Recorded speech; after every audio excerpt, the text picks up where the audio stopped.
average. Then they played very well against Sierra Canyon. They spread the ball around, and they still looking for their identity. They still looking for it, but they played a little hard and played a little tough against a very talented Sierra Canyon team. Yeah. And I guess my question, Coach, and maybe you know the answer, maybe you don't. The crowd was really hype for that game, and starting in the second quarter even, they started chants for Bryce James. And, we talked about it, how, I personally think Bryce is going to be a better ball player than Bronny is. And Bryce never saw the court. Well, Bryce is on a freshman team. He gets his reps. He gets it in. Bryce is he's going to be special. And one thing, what people don't look at Bronny's game, Bronny, he thinks more like his dad. Bronny's going to be okay. Bronny's going to be his future is secure. One advantage he's going to have on his dad is that he's going to have a chance to have experience in college. Right. And he has 3 of the top schools that are looking at him: The Ohio State, Duke, and Kentucky. You can't go wrong, and North Carolina actually. Those 4 schools are actually looking to bring Bronny in. And once he make that choice, it's going to be good. Bryce's time is going to come. He's still young, still learning the game. And again, you got to look at the Sierra Canyon team. They are very loaded. So he's on the traveling squad, so that's a plus. Yeah, Isaiah Elohim, you talk about loaded, they are number 2 for them. He had a heck of a game. He was doing it all for them. Mm-hmm. He threw down a monster dunk, which got the crowd going as well. But again, St. V able to come back and kind of take control of that game late and get that big win for this program and for Coach Joyce. Oh yeah. I'm looking for them. They was Division II state champions. Now they up to Division I. That Division I is going to be on fire moving towards. Yeah, they have Richmond Heights, and that team looks good too. So who knows there. But then you had the last game of the night. You had Pickerington Central versus Centerville, and that game again, Devin Royal, Gabe Cups. That game did not disappoint in the slightest. Well, it had double overtime. I know you and I were there. I was telling Chris how we had a little fun picking on the Centerville cheerleaders a little bit. The one of them blamed me for them going to double overtime, said it was my fault. I don't know how that's my fault. But, we had some fun with them during that. And, that was the game of the night for sure. I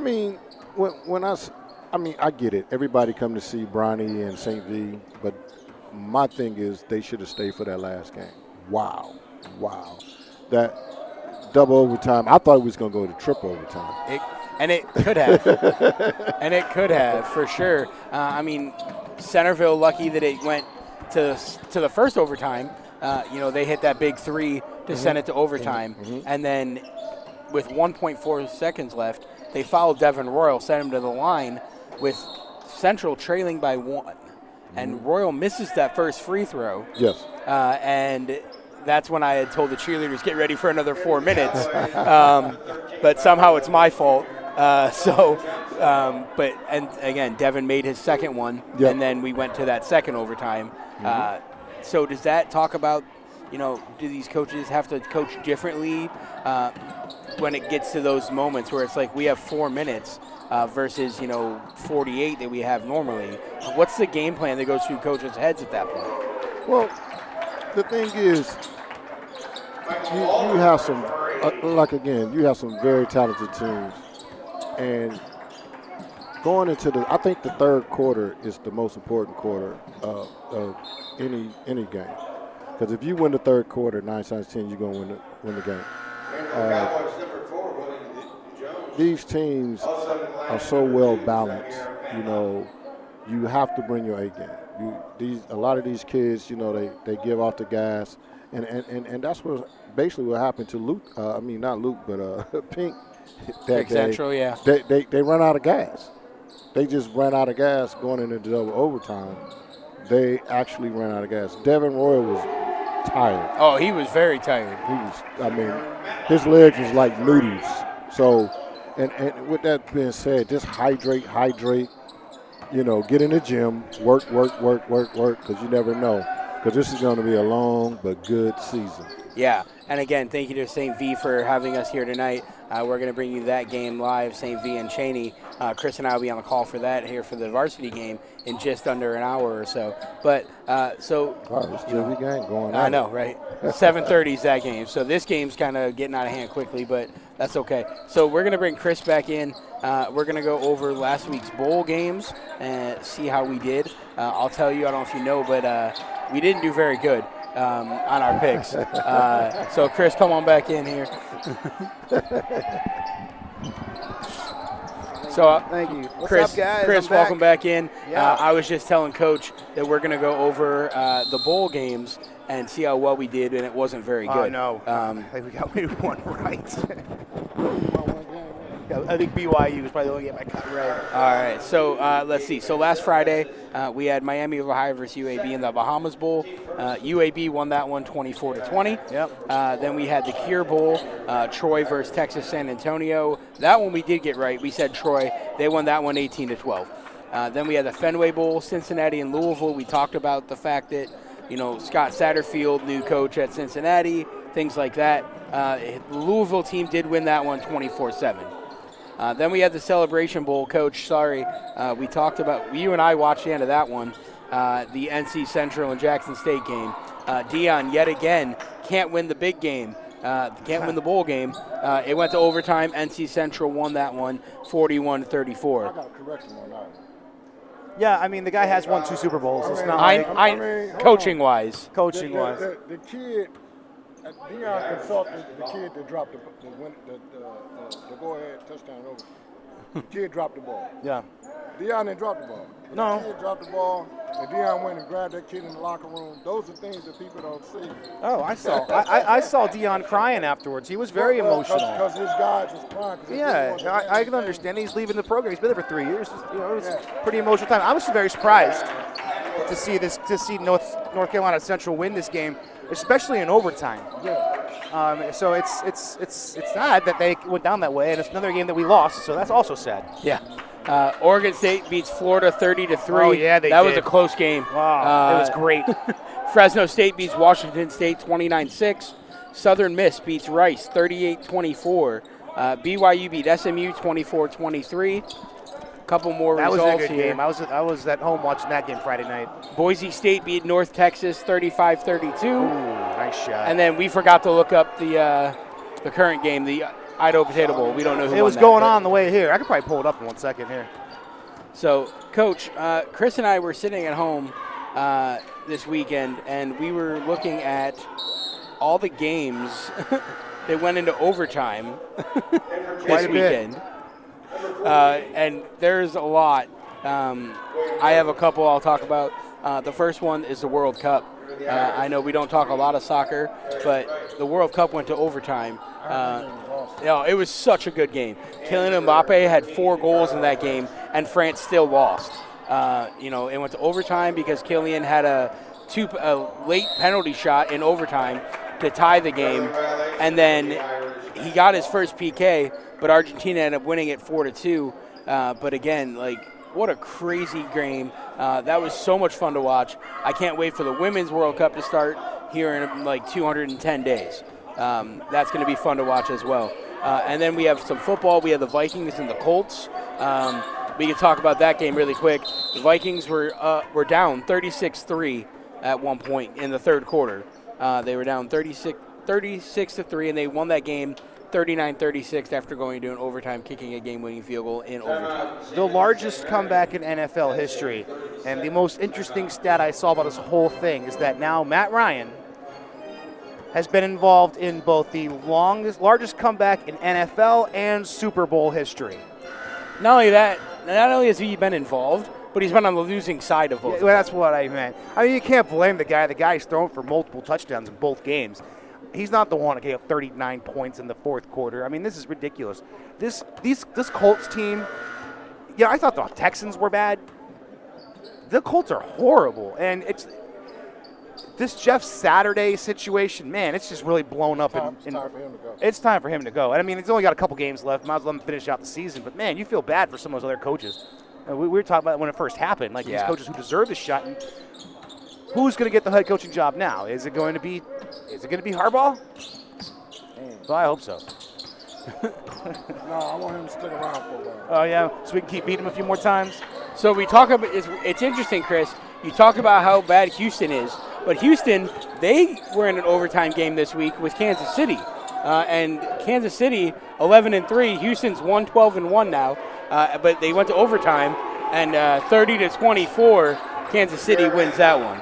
Yeah, they won big because the same reason they always win. Mahomes had 3 touchdowns. He had a rushing touchdown. He's solidifying himself yet again for NFL MVP. Yeah, and then you have Dallas and Jacksonville. Dallas gave up a 17-point lead late in the third quarter. Jacksonville won that one 40-34. Again, another tie. But also found out today that Philadelphia Eagles front office sent 25 cheesesteaks and 25 large fries to Doug Peterson and the Jacksonville staff as a thank you for beating Dallas. Well, he was a coach in Philadelphia, so it might have been a friendship thing as well. But yeah, by beating Dallas, they clinched the division, which is no surprise. They're 12-1. I mean, this team is on fire right now. What did you say, Josh Allen? What? Oh, he said Josh Allen says Josh Allen's MVP. Why? Because he leads the team in rushing yards? That doesn't make sense. I could see that too, but I could see Jalen Hurts. I can see Jalen Hurts. Jalen Hurts has looked great this year. If anyone, I like to see Jalen Hurts do it.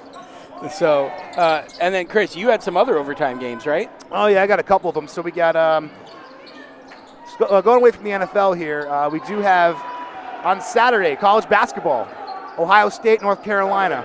Ohio State lost 84-89, close game, overtime game, but good game for the Buckeyes. They had an 11-point lead late in the second half. Yeah, well, the Tar Heels are tough, man. It's North Carolina, so if Ohio State do that well, I'm happy with that. Oh, we also had a couple games, Southern Utah, Northern Arizona. I don't know if anyone's ever heard of either one of those schools, but Northern Arizona lost 101-106. The Chris Ball HBCU Challenge, also on Saturday. This was North Carolina A&T and Texas Southern. North Carolina A&T won that one, 67-66, a close game. We have Grand Canyon and Pepperdine. Grand Canyon won 83-73. And then, of course, we have end of the quarter there. Yeah, end of the third quarter, 37-29, St. V in the lead. And then a couple more NHL games. Dallas beat Carolina 5-4. Kings beat the Sharks 3-2 in a shootout. So all of this just this 1 week in overtime. Yeah, and there's probably other ones that we didn't even know about. But, I mean, that's a lot of games that went into overtime, if you ask me. That's kind of crazy. It's a lot of things that went on there. So that happened as well. And then, so, Chris, what else do we have over there? I just want to give a shout out to my man, Justin Fields. Becomes the 3rd ever quarterback to rush for 1,000 yards in a season. It's only happened 3 other times, twice of those being Lamar Jackson, one of those being Mike Vick. So congratulations to him. He did 1,000 yards. He has 8 touchdowns, 143 carries. Buckeyes proud, finally seeing a quarterback in the NFL doing something for the Buckeyes. It's exciting to see what C.J. Stroud could end up doing now. Actually gets a lot of hope for us as Ohio State fans as far as quarterbacks go. Yeah, what else do we have anything else? We just burned through everything. I don't even know. Yeah, we really don't have a whole lot else of it because we were talking about overtime rules, and then we were going to talk about the other game we were going to go to. But I just want to let you know that the Idaho Potato Bowl is still going on. Oh, don't we have the bowls for next week? Oh, yeah, we do, I think. As of right now, Eastern Michigan is up 41-27 on San Jose State with 10 and a half minutes left to go in the game. So high-scoring game, long game. The game's been on since 3 o'clock. So that's what's up there. What's the score? I'm sorry. 41-27 Eastern Michigan. So again, Eastern Michigan, Idaho Potato Bowl. Who's surprised? Nobody. And they were on a roll. Remember, we walked in, we saw they were down by 2 touchdowns, and they scored 2 touchdowns right away. Right. Took the lead, and now they've just been rolling ever since. Yeah. So again, I feel like the Idaho Potato Bowl should be called the Eastern Michigan Wins Bowl because they win it almost every year. So games this week, Coach. Let's talk about them. The Boca Raton Bowl, Liberty and Toledo at 7:30 on ESPN on Friday night. That's on right now. That's tonight. I should be honest. Liberty and Toledo. Toledo? Yeah, I'm going to go Liberty with this one. Liberty is usually pretty good in these kinds of games. I know Toledo, they've been around a lot longer than Liberty, but I'm going to go Liberty. So I'm going to go Toledo because Liberty is without their head coach. They left. That's true. And their quarterback. So I'm going to go Toledo. Tomorrow, the 21st, New Orleans Bowl. I don't know who that is. South Alabama, maybe, versus Western Kentucky. Yeah, I guess I'll go The Hilltoppers. Western Kentucky. I think I'm going to go with the Hilltoppers. Yeah. Yeah. Thursday, we have the Armed Forces Bowl. Baylor, which I didn't know they were an Armed Force school, versus the Air Force. Well, they are. Yeah, you're going to go Baylor? Yeah, I think I might go Baylor as well. I'm going to go Air Force just to be different. Yeah, it is the Armed Forces Bowl. Yeah, they should win it. The Independence Bowl in Shreveport, Louisiana. You have Houston taking on the Ragin' Cajuns. Oh. That could be a good one, but I'm going to have to go Houston. You know, Houston is going to the Big 12 in a couple years. I'm going to go Ragin' Cajuns because who doesn't like the Ragin' Cajuns? I couldn't tell you anybody who doesn't. The Gasparilla Bowl is in Tampa.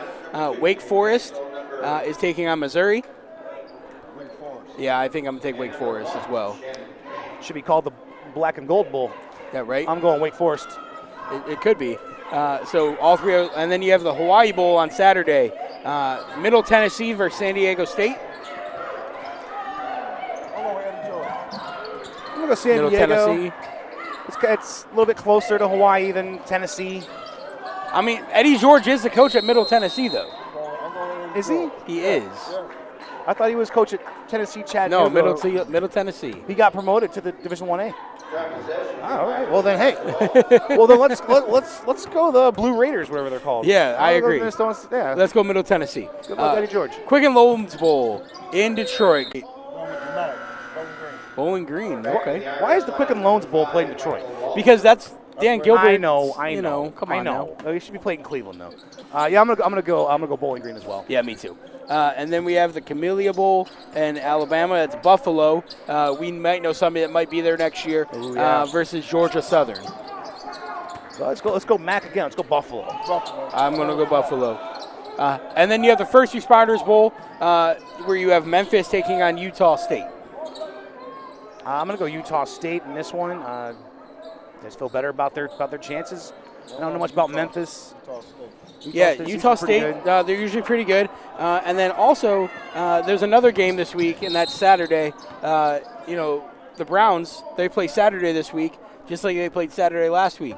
Last week, they played Baltimore at home and held them out of the end zone. It's the first time this entire season the Browns has held the team out of the end zone. It's about time. That defense has just been awful all season, and they finally looked good the other day.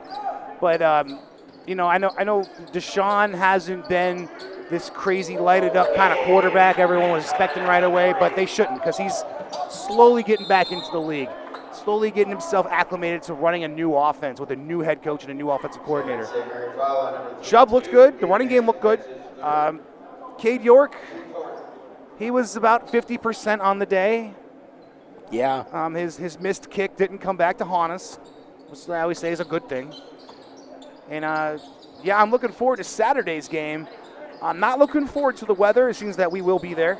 Yeah, we will. It's going to be, I think they said 10 degrees. I think 10 degrees is the high that day. Oh, boy. It's going to be cold. And other than that, I'm excited about it, but. Also, just announced a little bit ago, I don't know if you saw, Chris, it is Jarvis is going to be coming back to Cleveland for the first time. Yeah. They're going to give him a tribute highlight video thing, is what I heard. Okay. So, maybe he'll smash the guitar. I doubt it. That wouldn't make a whole lot of sense, but that'd be great. I doubt he's going to smash the guitar. As much fun as that would be to see Jarvis smash a Saints guitar.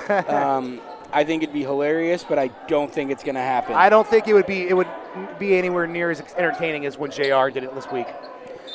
In unrelated to football, the end of the first, I think, is women's quarters, Coach? Women's basketball? College is quarters, right, for women? Yeah. Okay. Again, the only weird men's play halves. It's weird. Yeah, two but halves. at the end of the first quarter, the number 3 Ohio State Buckeyes are trailing UCF 21-11. Oh, wow. In the first quarter? Yeah. Okay, well, it's early. But yeah, their number 3 are the Ohio State women. And they're playing Central Florida? They're playing Southern Florida. Southern Florida. USF. Okay. Well, it's, like I said, it's early. I think they'll come back. The Ohio State girls team looks great this year. Ohio State's men's team looks pretty good, but I think the Ohio State girls team has a real chance of winning this year. I think they will in the Final Four. Give Kentucky, give Stanford, UConn a run for their monies, Duke, all the teams that are usually good. This game is not looking too good. It looks like St. Vincent's about to run away with it. Got about 4 minutes left in the game. St. Vincent up by 11.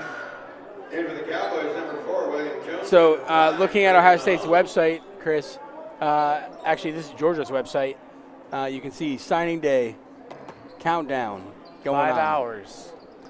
C.J. Stroud talked about how he's excited to compete against Keely Ringo. They went through recruiting together, Okay. and Keely is a defensive back, and obviously C.J. Stroud, the quarterback at The Ohio State University. Now you said you Yeah, said C.J. was there. at the He's play-by-play? excited. He's ready to play. He was talking to the kids and stuff, so that was really cool. Coach, I know you had a chance. Did you talk? You talked to C.J. for a second, yeah? And what did he tell you about anything?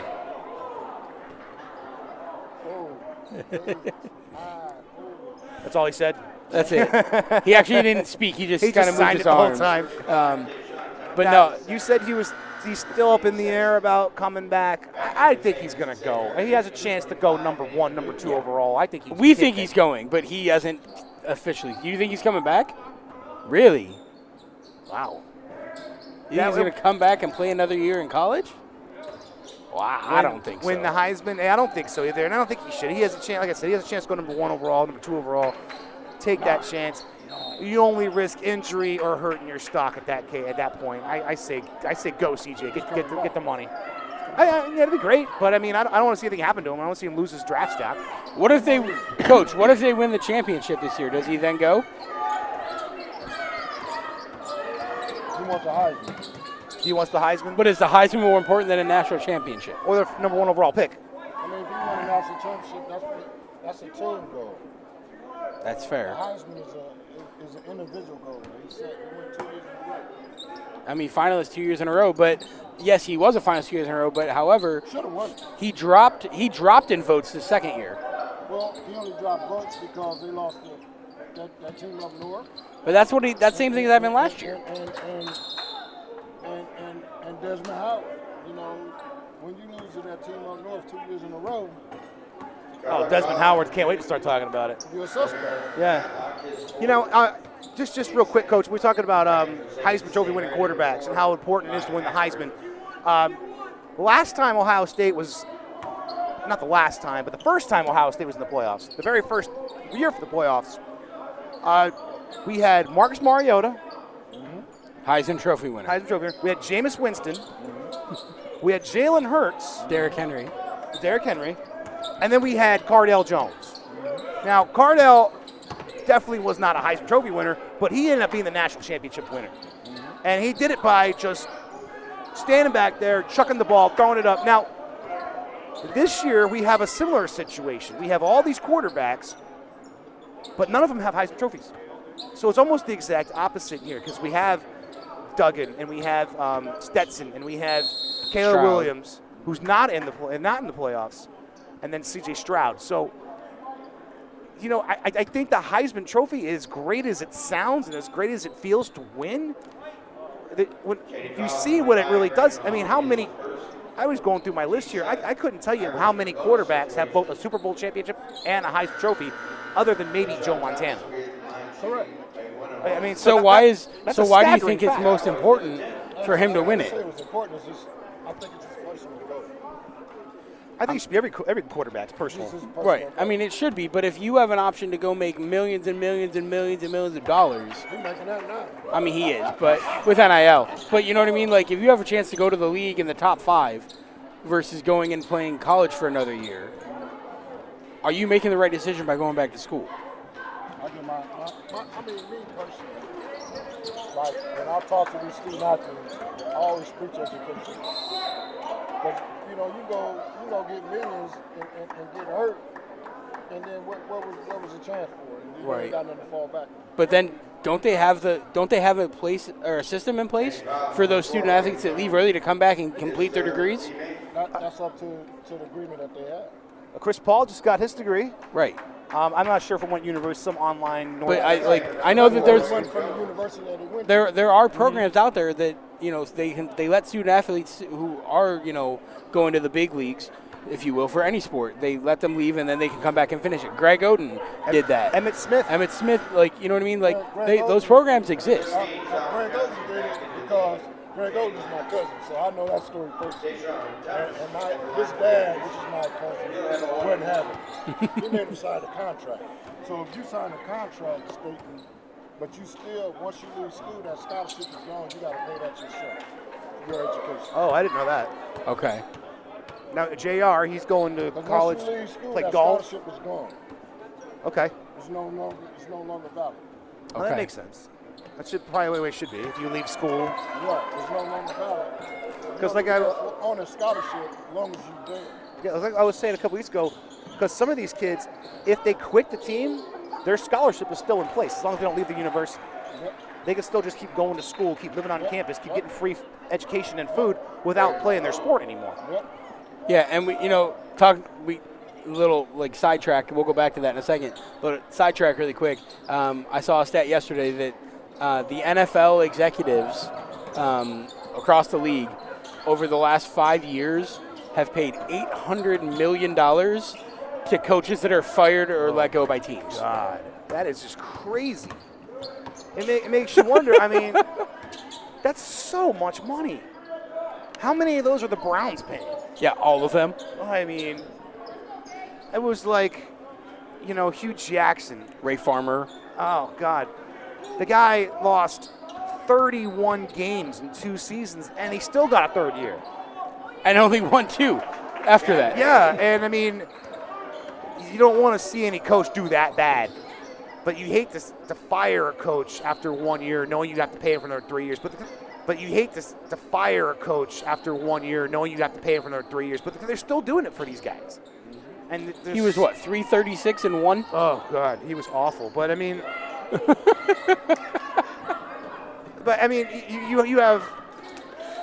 had Shazinski. I mean, they fired him once and re-signed him. Yep. Because they were still paying Ray Farmer as well. Ray Farmer, Mike Pettit. All these coaches that just the amount of patience in the NFL is very, very small. You have a real short window when you sign a contract as a coach in the NFL. You need to be great right away, or you need to be pretty good a couple years into it.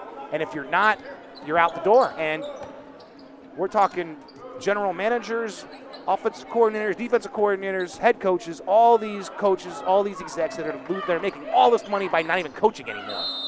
Yeah, it's crazy. Or in some cases, they are coaching still, and they're getting paid twice. Yeah, they're coaching for another team who's paying them millions of dollars, and the team that's got rid of them is also paying them. Matt Rule is probably going to be that situation. He's probably going to make a lot of money from Carolina. And now he's at Nebraska. Nebraska, is going to be paying him a lot of money, and Nebraska's probably still paying off Scott Frost. Yeah, and Nebraska is going to get, I think they're going to get that quarterback that committed from Ohio State. You said because he was a Matt Rule. His uncle is coach on the offensive line. That's right. Okay.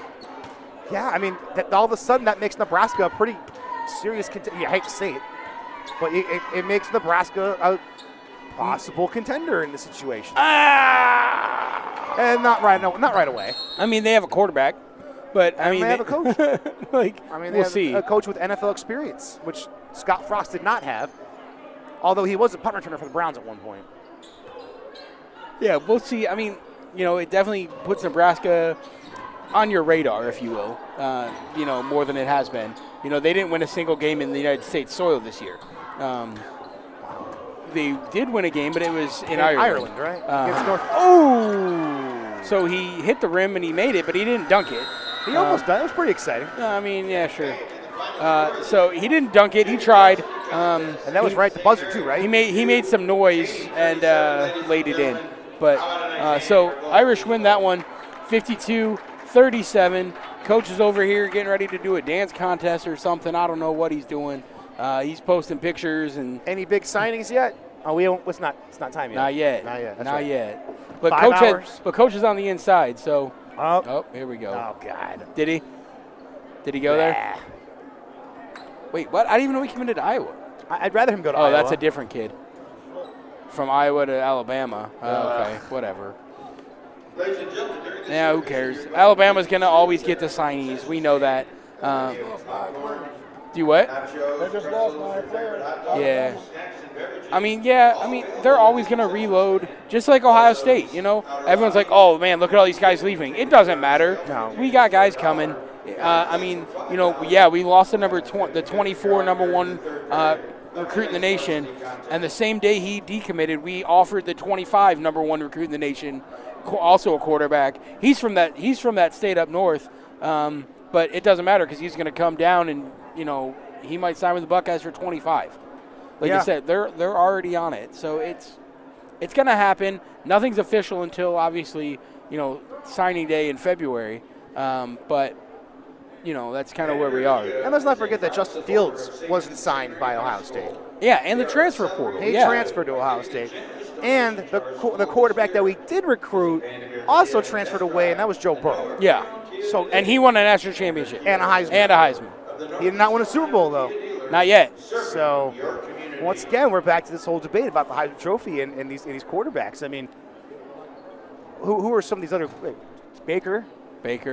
And everyone saw last night how good Baker was. Yeah. Are we going over there? Wait, we're going over there already? Where are we going? You getting them coming in or what? I don't know what's going on. All right. Okay, so are we staying? Or? We're going to go take a quick break. You and I are. Okay. Let's bring in our special guest. Okay. Oh, he's right here. We're going to bring in a special guest for you. So keep it here for a second. We're bringing a special guest. And then we'll get them. The game's not starting for another 10 minutes.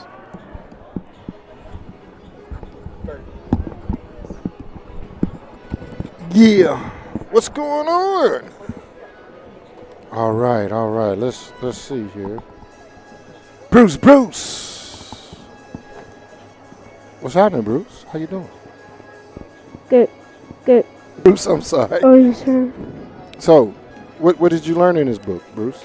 So, first of all, I think I learned that like, all these legs that it has. Uh-huh. Talking so loud in this. Oh, you okay. Like, it's so loud in this. Oh, is it? Well, that's because Vert got it here, too, so. But this, that's because the background is picking up everything. Oh. So if you pull the mic back a little bit like this, how's that? Is that okay?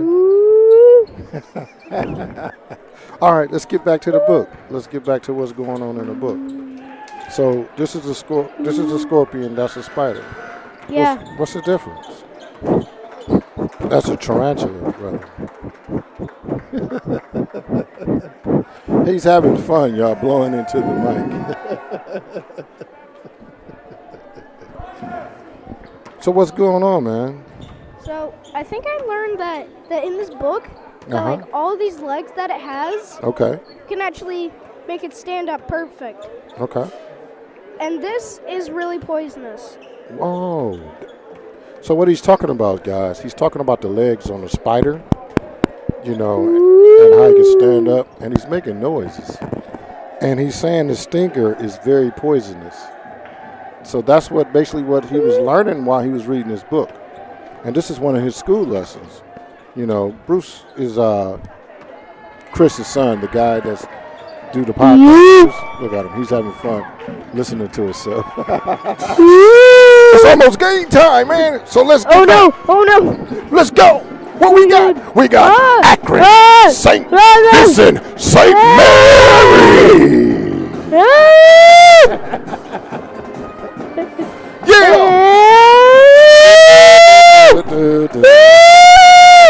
I think he like listening to himself yell.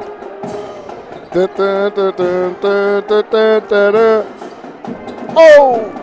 do it. Come on. You ready? All right, Bruce. So what grade are you in? Third. You in the 4th grade? Third. Third? I thought you said 4th.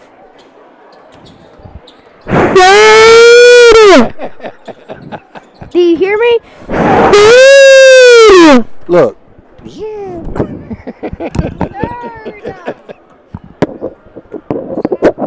All right, y'all. Took this off. This happened. Oh, did it? Let's just do like that. We good. And go back to that way. All right, y'all. We're going to put the action back on the field over here on the court. All right. We got St. Vincent St. Mary, and we have Youngstown Chaney. So what's going on, y'all? Tomorrow is signing day, early signing day. Everybody's keep asking me questions. Bruce, no screaming in the microphone. I see Jesus on the wall. Oh, my. Yes. Ladies and gentlemen, 7 Yes. keys have been turned into the Scarsdale. No. Identify them. You know, players and the families are really, Important. Augusta. Drums be like. The drums. That's what you like, the drums. 1, 2.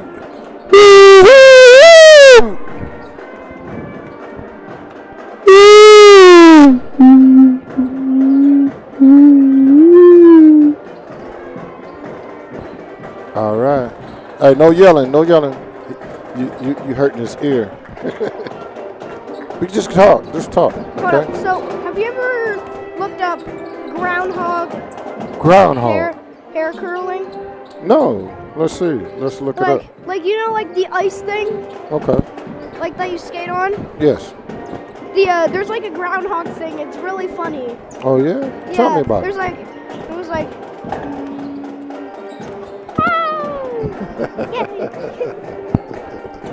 Like one of them just like flies off and they just start screaming. Okay. Okay. It's pretty cool, man. It's funny. Let's see. You said Yeah. is it an ice age? You said No, it's just groundhog. hog. No, just groundhog hair curling. Groundhog what? Hair curling. Hair Hair curl.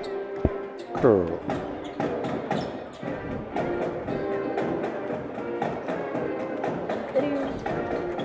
Here it is. Okay. Let's see. We're watching the video, y'all. So those out there. It's TikTok. I'm not downloading TikTok. Never mind. We got to go here. Groundhog hair curling. That's what. Oh, nice. Okay. And go right here. Boom. Not right there. Not right there. No, not that one. Not that one. Hold on. Let's go. Go to this one then. Okay, let's go to that one. Boom. That's the video there on YouTube. There it go. All right. That's what you're talking about? Yeah, just like turn it up. Turn it up. It is. You just can't hear it because of the noise in the background.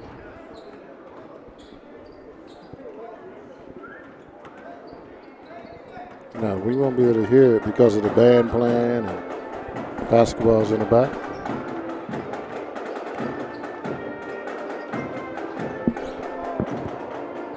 The sound is down on it. All right, y'all. We about to get back. And that was the special guest. I want to welcome him and thank him for coming on. No, can't scream. You inverts ear. And thanks, Bruce, for coming on. I appreciate it. But we'll have you come back again some other time, okay? Wait, hold up. I'll be right back. All right. All right, y'all. That was special guest. He was doing a lot of yelling. But you with the Clearviewmedia Sports Podcast. This is our Tuesday edition. You know, since basketball started, we've been going to, you know, well, technically we usually find a good game. You know, that's something that Vert and I always talk about. We always talk about, you know, finding good games and quality. I actually built something. Oh, Bruce came back. He's showing me his little stuff he's making with his little Lego blocks. Okay. What's the cameraman coming back? Where is he? Who are you looking for? Oh, he's out there getting footage. See, if you look down there at that one, see, that's what he's doing. You see that camera down there? Ooh. Okay. That's why we can't do no yelling. Your dad coming back so me and him could start talking a little bit about what's coming up and all that good stuff. But I thank you for coming on. Thank you. That was pretty cool, man. Yeah. You know, they surprised me with that one. They know I love the kids, man. They know I like to. Yeah. Also. Okay. They have burrows.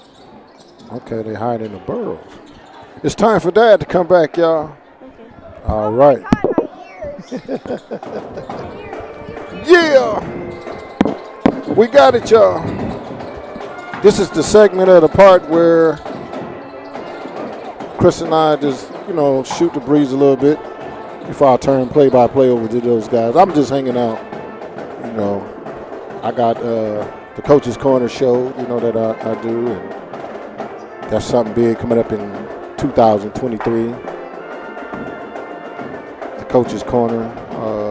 My son want to produce it. I told him I'll think about that. But we're going to different heights and taking things to a different level, you know. Just enjoying the day, y'all. Just enjoying the day. All right. What's up, Chris? How you doing? Excellent. What did I miss? Oh, man, me and your son, we just, you know, he did a lot of yelling. Oh, yeah? Yeah, he was pretty excited about coming here tonight. Yeah, he burned Vert's ears up. And today was his last day of school, so he's kind of out celebrating. Yes. He's got 2 weeks off. It's pretty cool. I used to look forward to getting off school. It's the best day. It's the best day of the year. Yeah. Be off for 2 weeks, and it's actually a nice relief for me too, because now I don't have to get up every day at 7 in the morning to get up. Yeah. It gives me a little bit of a break. We got Youngstown, Chaney, and Akron, St. Vincent, St. Mary tonight. Play-by-play call. It should be a good one. Chaney not off to the best start. They're 3-2. Look at my guy Ryan. Ryan he starts so much trash, man. That's my dude, man. Man, Ryan is one of the best writers, man, in the game, man, with high school when it comes to high school kids. Hey, if you want to know the information, that brother right there, he is the man. All right. Hey, Bert. Chaney looks pretty big. Let's see if we can bring Ryan on for a little minute. Let's get Ryan on for a little minute. Get Ryan. Let's bring Ryan on for a little minute. Yeah. Let's bring Ryan on. Let's get a little insight. Let's.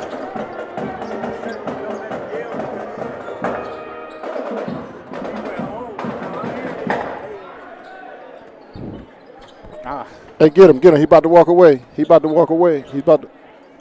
I'll have to listen to it when I get home. Yeah. See how he sounded. See if he has a good radio voice. We got about 9 minutes before game time. Yeah. You mind if I share a little spotlight with my brother here, man? Oh, dude, of course not. Wait, ready for Vert to go get him. St. V coming off that big win against Sierra Canyon. Let me. Now, Coach, you were there at the game.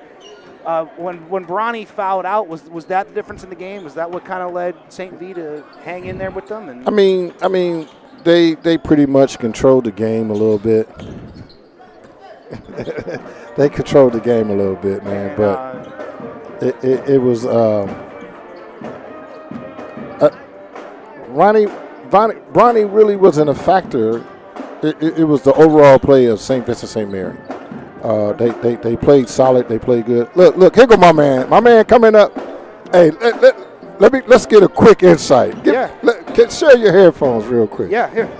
Come on in, man. Come on in. You just sit right here, Chris. Sit up here, Chris. We good. Oh, man. I got my main man in the house. This is my brother, Ryan. Introduce yourself, Ryan, to the viewers. What's going on? My name is Ryan Isley. I'm the editor for the state of Ohio and Pennsylvania for SB Live Sports. Yes, sir. So, hey, man, tomorrow's early signing day. I know we've been real busy. Me and you talk a lot. I try not to give a lot of the insights for the privacy of the players. I want them to really give their insight. It's all about them and not about us. Right. And, people always come to you or they come to me, try to give us them early heads up. And it's not going to happen. No. So tell us about the story that you wrote that's coming out tomorrow, came out today, about early signing, late signing. Vert's coming back up. He got to get us, man. Look at him.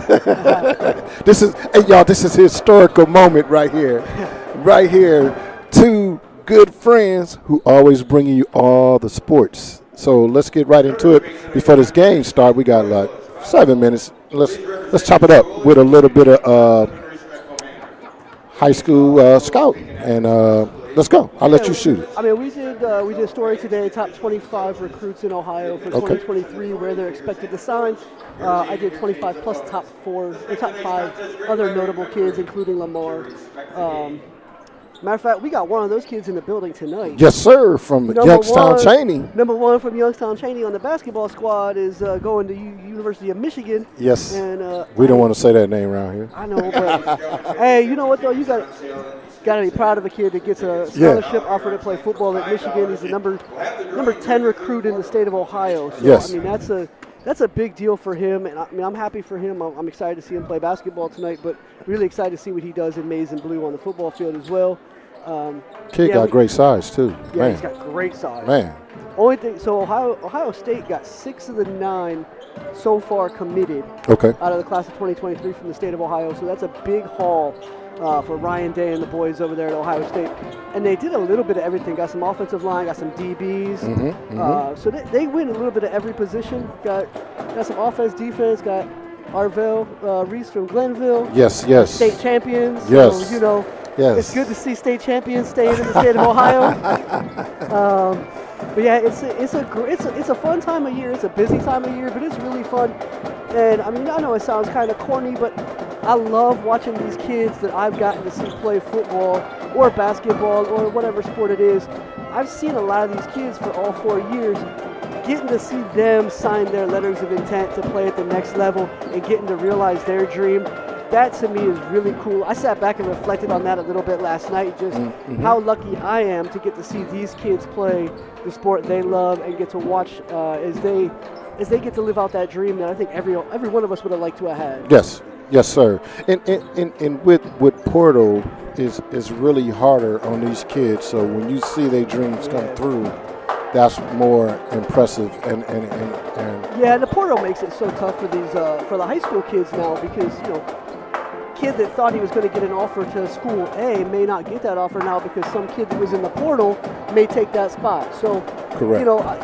I feel for some of these kids that haven't gotten the offers, but I know a lot of these kids that are going to work hard, that didn't get a big offer, that'll work hard, and they may be one of those kids in the portal in the next 2 or 3 years taking one of those spots. Right. One of those kids is, Jason Martin at Holden. Yes, sir. I'm shocked. Jason's announced last night he committed to St. Francis. Yes. That is a great pickup for St. Francis. That kid is a workaholic. He is a 4-year starter on one of the best defenses in the state of Ohio, a leader, a pure football player. Yes. And so I'm really excited for Jason. I saw that last night. I had to retweet it. I was so happy to see that he did get an offer finally. Him and I talked at the beginning of the year, and you could tell he was kind of getting not frustrated, but he was surprised he didn't get the offers he thought he might. So I want to see what happens with him in the next couple of years as well. Oh yeah, I mean we won't get into details because we know the backside of it. Ohio, Mr. Football, Mr. Lamar Spurling. Man, the thing that always surprised me about Lamar and about his recruitment was the big teams weren't on him despite what he did last year. Correct. Like, the kid ran for nearly 3,000 yards last year, tore it up in the postseason with 20 touchdowns in the postseason alone. And I think everybody was like, well, we'll see what he does this year. All he did this year was come out the first 3 or 4 weeks of the year. Yes, sir. And show that it wasn't a fluke. And it took until, middle of the postseason this year, almost a state championship, before teams were even on him. Yes. To think, and obviously I know there was a dead period, but the minute that dead period was up on that Friday of the state championships, they was at him. Boy, was all over the place. I mean, so they finally caught it. Kentucky. The recruiters did what the defenses couldn't do. They finally caught up to Lamar Sterling. I mean, Kentucky was all over him. I mean, Kentucky offered him right there. Kentucky offered him Friday afternoon. You had Miami Hurricanes, the U. That was all of them. They own him real big as well. Yeah, so I mean, it's good to see. I mean, he's such a good kid. Obviously, what he does on the field, but if you ever talk to Coach T over there, the first thing T tells you is, he's a good football player. You guys see what he does on the field, but he's a better kid. He's a better person. Yes. And I can tell you from covering him the last few years, there's not a better kid that you would want representing your program than number 32. I mean, that kid, he's just such a great, humble human being, and I'm happy for wherever he signs. I want to throw a curveball at you with that one. Now, it's something that people don't know. Now, Lamar can reclass. He's still young. He's a junior. I threw that at people at his celebration. They was like, no. Miles said, oh, no, he's out of there. Every school in Division II in football is like, no. No, that boy got to go. They got to go. And that's scary that technically he's supposed to be a junior. Yeah. And he's just, I mean, he's so good. And that's probably what makes him even better is he's still got a lot of room for growth physically. Yeah. Because of how young he is. He can still put on a lot of bulk. But he has the things you can't teach. He has the footwork. He has that eyesight, the vision. If he sees a hole, he's hitting the hole. Yes. If the hole's not there, he's going to create something anyway. Yes. He's so good. He's so elusive. Wherever that kid ends up is just going to be, that program's going to be lucky for the next 4 years. He's been on visits and everything. And I was just happy his last weekend visit. He had a busy week. Yeah. And that's good, man. I'm we know where he's been visiting. We won't reveal none of that. He will be announcing it real soon. We got 50-something seconds before the game. This is my man Ron Isley, y'all. This is my partner in crime. Trust me, we got you for all the high school highlights. Anything, I always share my man's stories. He's the writer. I'm the producer. And if there's a football sideline during the regular season, you bet one of us is on it, and we probably together. Yes, sir. And we about to turn it over to my guys for play-by-play, and we'll be right back at you. The coach and Ryan Isley.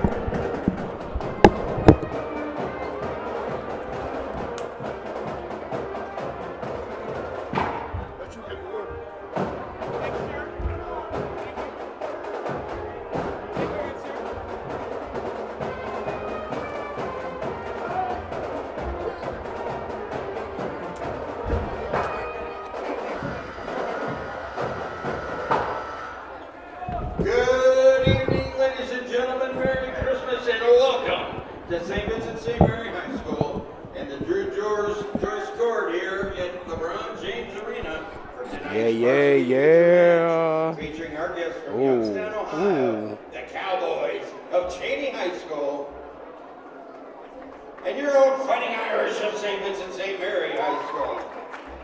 The Executive Committee, President Leo Highland, Principal Kim Gore, Athletic Director Kyle Sasala, and Assistant Athletic Director. All right, Steve Baker back with Chris Hook as we are getting ready for the St. Vincent St. Mary team versus the Chaney Cowboys out of Youngstown. We're going to stand through the national anthem, and then we're going to give you some starting lineups, and then we'll get into it as we get ready to go here live from St. Vincent St. Mary.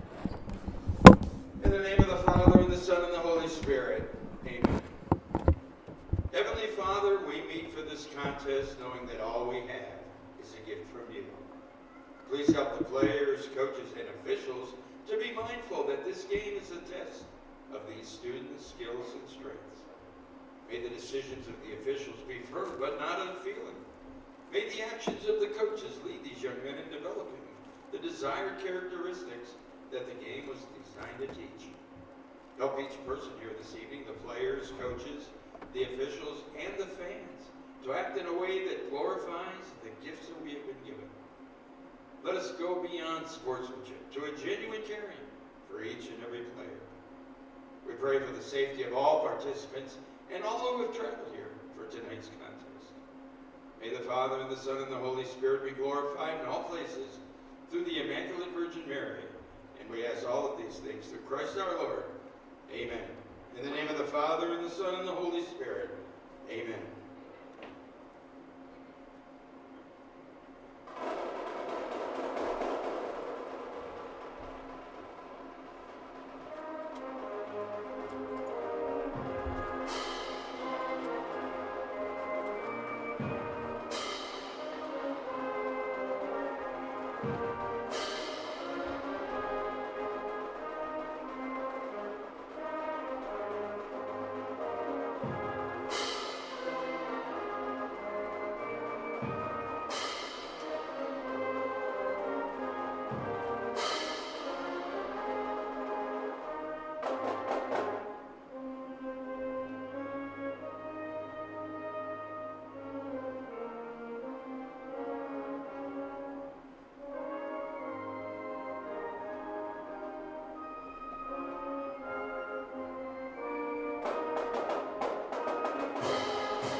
Both Chaney and St. Vincent St. Mary High Schools are members of the Ohio High School Athletic Association and abide by the high standards of conduct, competition. All right, we are ready to rumble.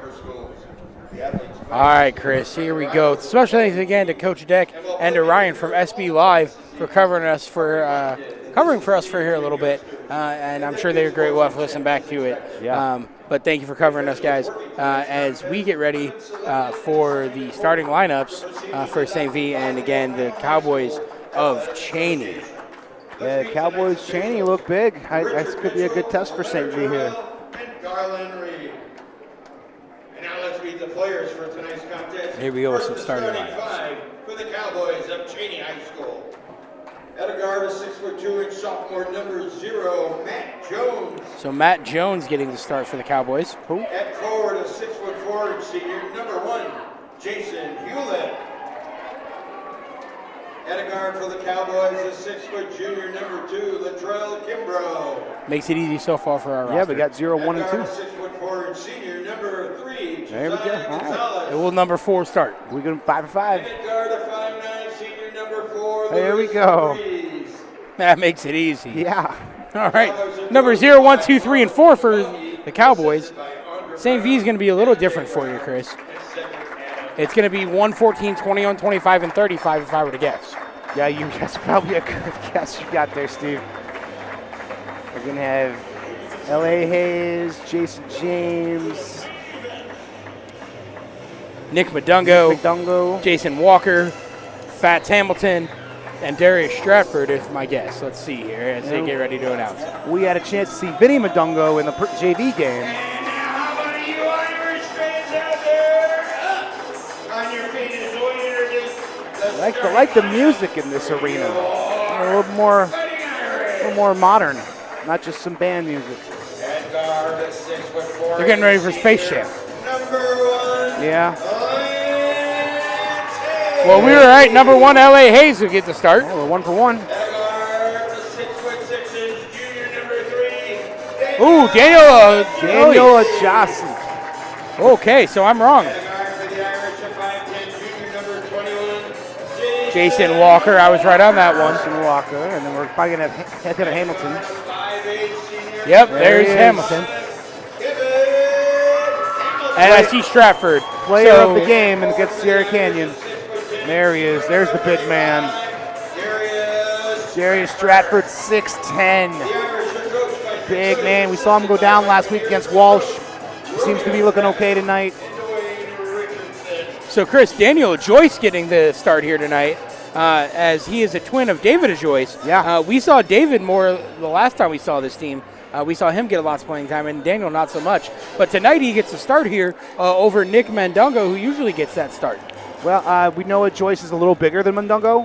He's a little bit taller. Maybe we saw last week. Maybe he's a little bit more baller. Maybe a little bit more of a ball. We saw Keith Rivers get the start last week instead of Tomlinson. That's for right. the same kind of reason. He's a little bit taller. He's a little bigger. He was going against, I think he was going against Stratford. So we definitely needed the more size there. And you look at Chaney's starting lineup, 0, 1, 2, 3, and 4. They're all got some pretty good size to them. Other than number 4, Louis Fabriz. He's only 5'9". The rest are over 6'2". So I'm going to guess that he's going to be guarded. He's going to be guarding Kevin Hamilton. I'm guessing he's going to guard him as well. As they're sitting next to each other, you can see the height. Oh, they're already fighting each other. Yeah, it's going to be a tough battle. Because the guard in Hamilton's never easy for anybody. All right, so here we go. We're underway. Hamilton with the ball. He's going to pass it down low. That's a Joyce. He's going to give it up to Hayes underneath. It gets knocked out of bounds, but it's going to stay with the Irish. Good ball movement. Just a little broken up towards the bottom of the hoop there. Trying to get some pressure down on the Chaney defense. Hamilton looking to inbound. He gets it into a Joyce.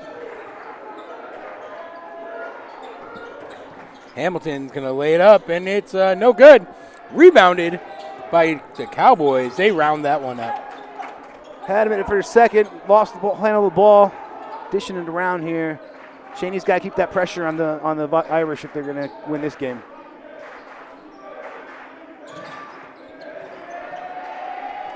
As that one's bounced around. Chaney Cowboys, they go up. Big block by Stratford. The big man said, not tonight. Again, Stratford 6'10". He blocked a 6'4" guard. Hamilton lays it up. No good. Ball's around, and it's going to be out on, I don't know. It looks like they're using Jace's size down there. He got the big rebound, had the fast transition pass, but ball just out of bounds. No score yet. Yeah, still nothing, 1 minute in. Oh. Once again, the defense of Chaney looking tough. That was number 1, Jason Hewlett. Got right in Jace's face. L.A. Hayes with the ball. Driving to the middle. Down low to Darius Stratford, the big man, for the first points of the game. 2-0 Irish. Nice little trap. Dishing around. It's number 3, Jose Gonzalez. They call it travel on Gonzalez. Irish ball.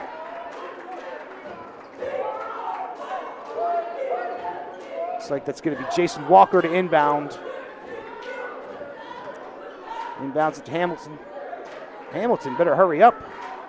Back to Walker. Walker at midcourt. All the way back to the other side. Back to Hamilton.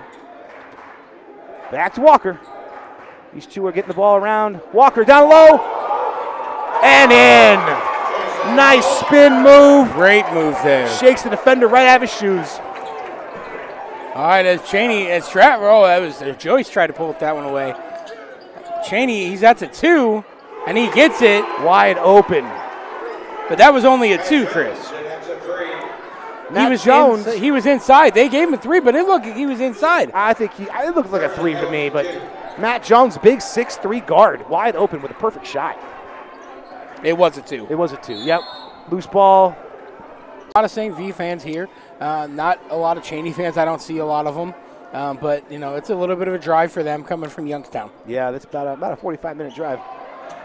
Stratford with it. Stratford kicks it out to Walker. Walker has it. Walker pulls up. Oh, an air ball for Jason Walker.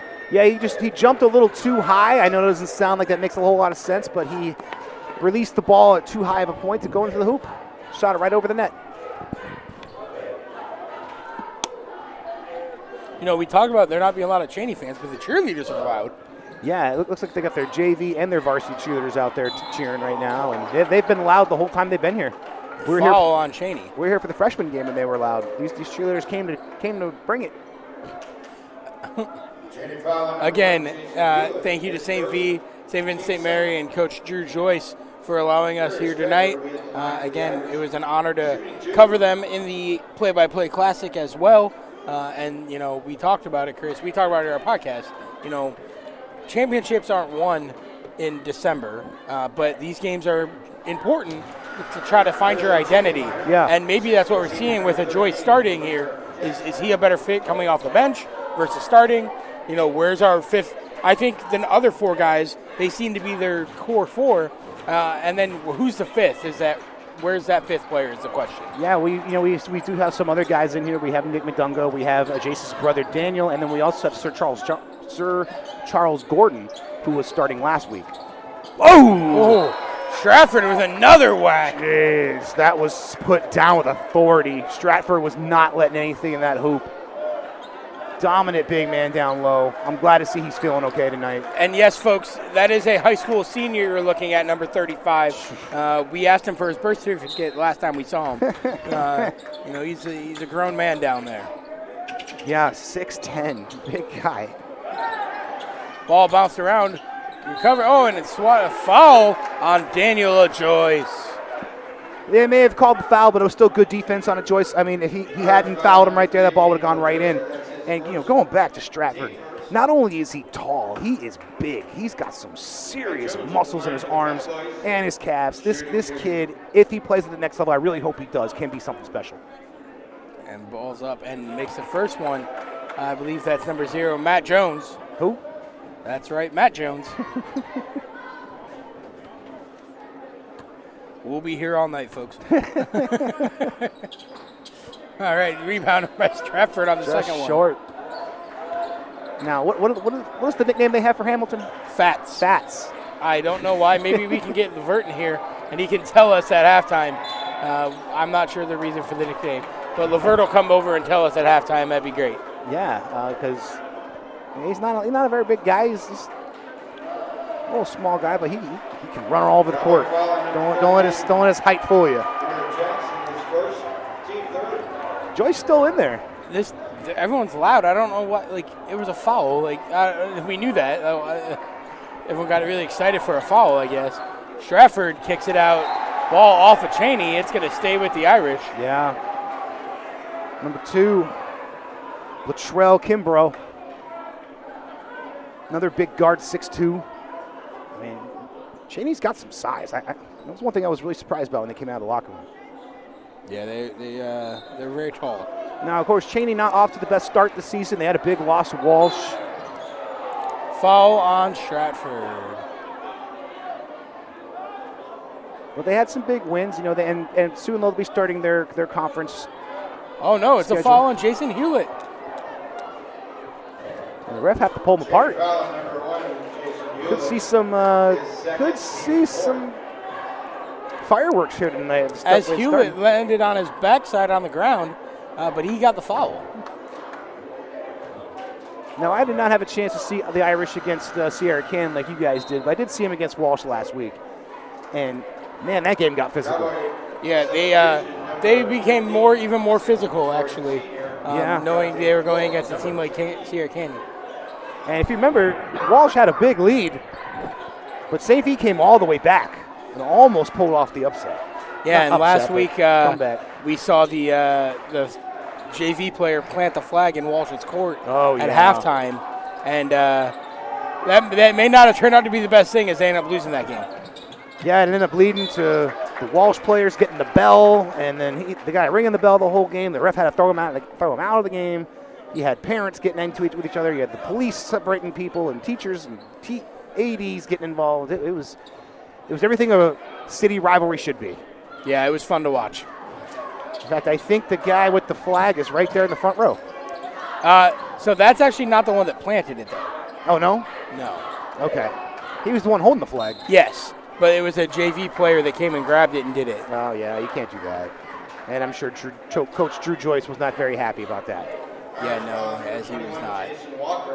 You know, you want your kids and your fans to be dedicated and loyal, but you don't want them to make stupid decisions either.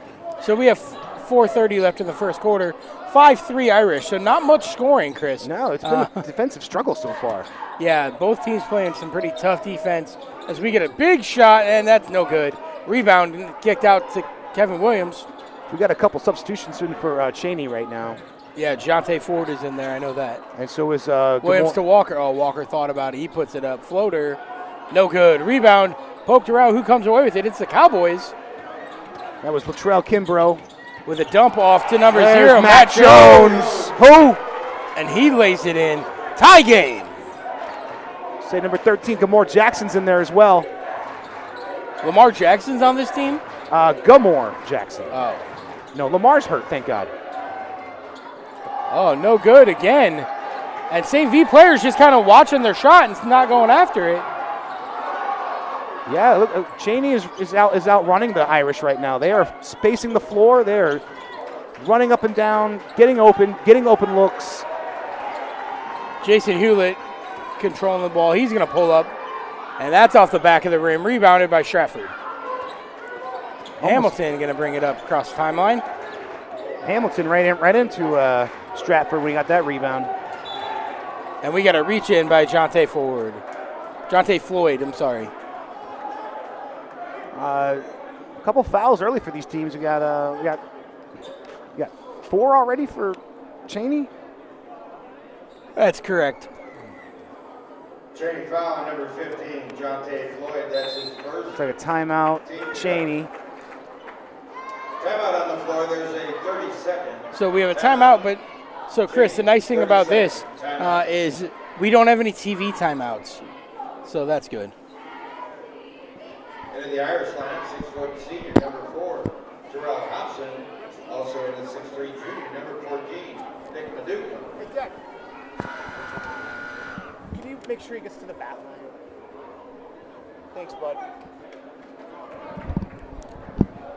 Irish fans would like to thank Vanderveer Kia. It's all right. Hey, it happens. So here we are, 5-5 game, 3:11 left in this one, in the first quarter, I should say. 3:11 left, 5-5 game. So again, nobody's really scoring a lot, but we are getting some defense. Yeah, a lot of defense, and I do like defensive games in basketball. It is nice to see high scoring every now and then, but it is good to see some good defense sometimes. Will we see fireworks in this one? I think eventually we will. I think so. I mean, we saw Hamilton and who was that? Hewitt and before the tip-off going at it. Nice shot. I think it was Kimbrough, yeah. Nick Madungo from deep. Give Irish a 3-point lead. Irish starting to run more of a trap. Hamilton guarding tightly. That's number 3, that's Josiah Gonzalez. Just short. We got Terrell Hobson back in the game now for the Irish. Yeah, Hobson. I thought he might get a start here tonight. Yeah, he's a 6-foot senior, and he plays hard. He played extremely hard on Saturday against Sierra Canyon. Now, do you think a possibility of going against teams like Walsh and Sierra Canyon in the same week, maybe have St. V kind of overlooking Chaney tonight? I mean, it's possible, as it's 8-5 here. Here comes Elliot Hayes, drops it off Stratford. Ooh, Stratford gets it blocked by Josiah Gonzalez. And Chaney comes away with it. Here we go. And number 13 lays it up and in. That's Gamore Jackson. He thought about the dunk, but he played it smart, laid it in on the fast break. 1-point game. And the Chaney fans are loud. Hamilton drives in. He leaves it up, and that gets swatted away. That was Floyd that swatted that one away. 8-7 Irish. 1:59 left in the first quarter. Yeah, Chaney coming to play. They're not intimidated at all.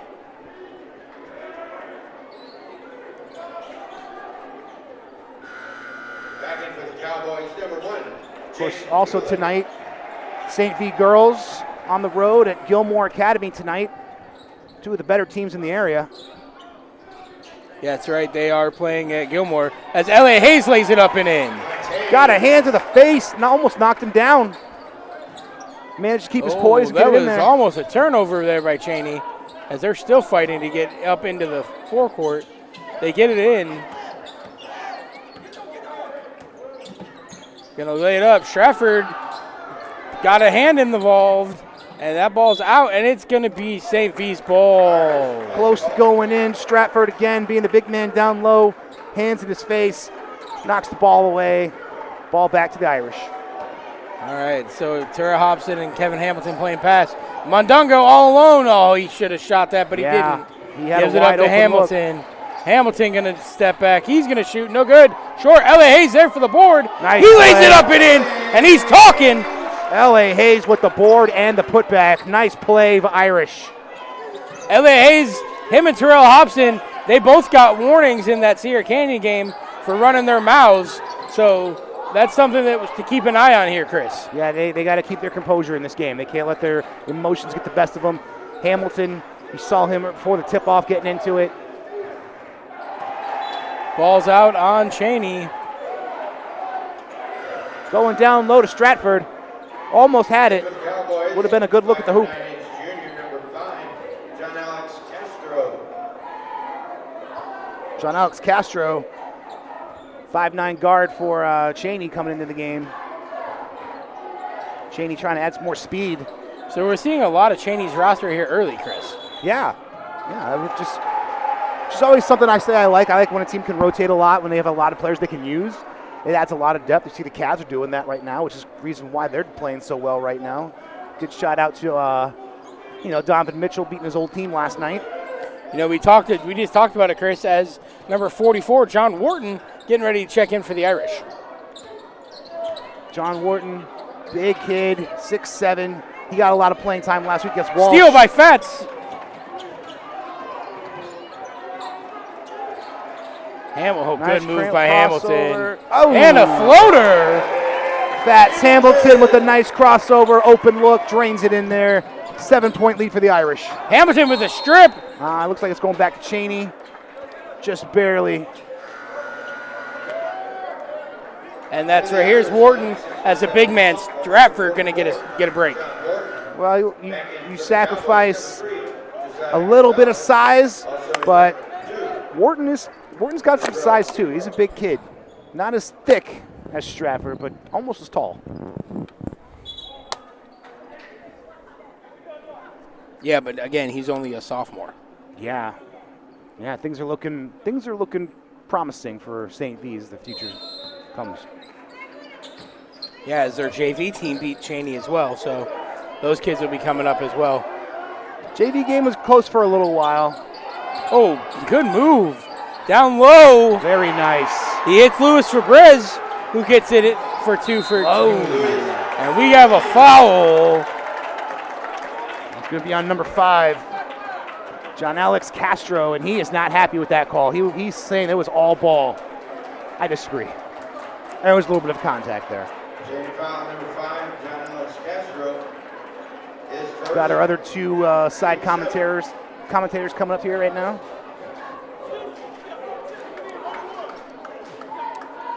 He's shooting 1-and-1, I think, here. Is it a technical? I don't know, maybe. What are they calling a flagrant, maybe? 4 minutes in the second left in the first period. I mean, I think it was a foul, but it looked like a clean foul. I don't think there was anything malicious about it. I don't think Gonzalez or Castro, was trying to hurt him. Hamilton's a pretty hard competitor. Yeah, the foul is on John Alex Castro, and it's going to be a 1-and-1. Okay. Because they have 7 fouls.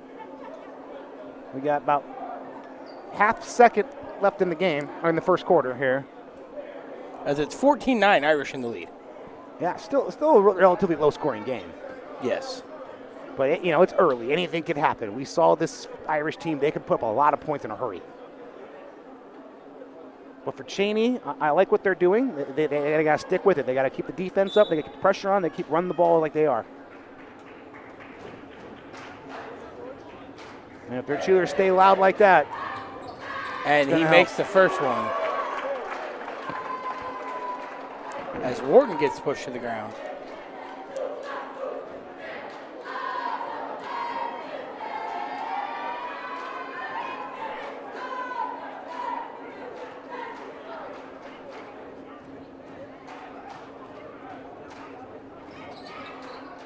Makes them both.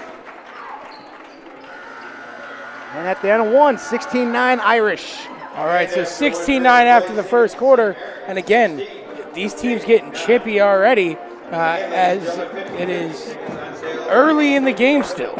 Yeah, real early in the game. And like I said, it's staying close. That's what Chaney has to do. They can't let St. V get on a tear, put up a lot of points, because they have to start coming back against this defense. That's going to be really tough for them.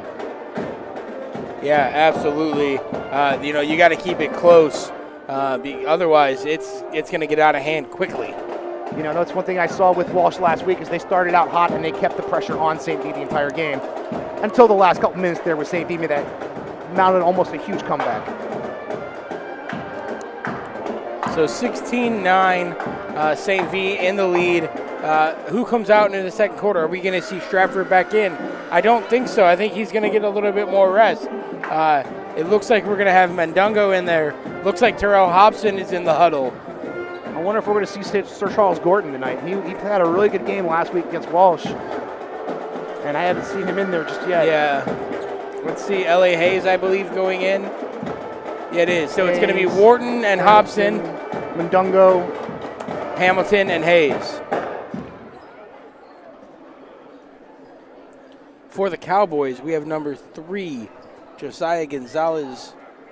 We have number 4, it looks like, and Luis Fabrez. Gamore Jackson's still in there, number 13. Number 3, Josiah Gonzalez. And number 1, Jason Hewitt. All right, there we go. Oh, and number 2, Kimbrough. Louis Fabrez was wide open over here in the corner. Jones didn't see him. There it is. And a charge! Mundungo draws the charge. Mundungo's going to Michigan? Oh, number 1. Jason Hewlett. Going to Michigan to play football. Well, Jason Hewlett. Well, he just showed there that he can run through some people. So yeah, he's a big guy. But you can't do that in basketball, Chris. No, but you can do that on the football field. Imagine a defensive lineman, maybe. Mundungo with it. Oh, good pass to Hayes. Hayes gets it tipped and stolen by the Cowboys. They're coming down the court quickly. 13 pulls up. That's a big shot off the backboard. No good by Jackson. L.A. Hayes has it now. Yeah, Hayes with the rebound. Hayes got the ball down low. Uh-oh. Oh, Savion? Yeah, I knew. Yeah. I saw. Yeah, Colorado Buffaloes getting another big recruit. Savion Washington from Akron. Congratulations to him and congratulations to the Buffaloes. Add more talent to their roster. He's going there with his head coach, Chris. That's true. Wide open shot. 3, Jackson, no good, in and out. Hamilton behind the back, good shot. A good dribble, I guess. And the shot with the foul. And one for Kevin Hamilton. Off his backside, Fats throws it up, gets it in there. I don't know how that ball went in, but what a shot.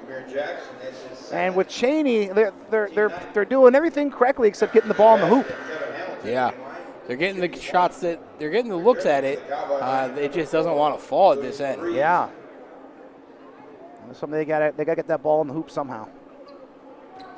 So Hamilton with a chance at a 3-point play here. And he hits it. 3 the hard way. And now a 10-point lead. It's exactly what Chaney did not want to do.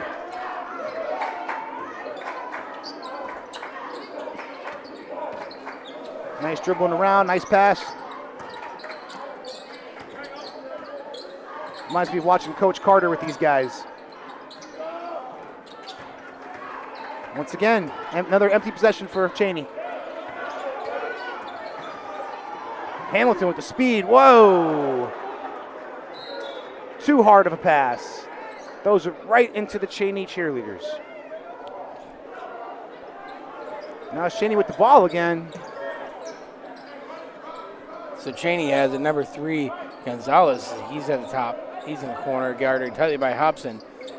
And the ball gets poked away, but controlled by the Cowboys. As number 20 is in the game now, that's just Sean Holcomb. And now back to number 3. He pulls up, and that is There good. it is. What a shot by Gonzalez. That is the shot that Chaney needed. Hopefully it's the spark that gets them going. Pulls them within 7.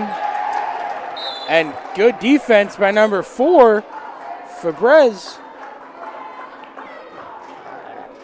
Is that going to be, it looks like it's going to be the Irish ball again.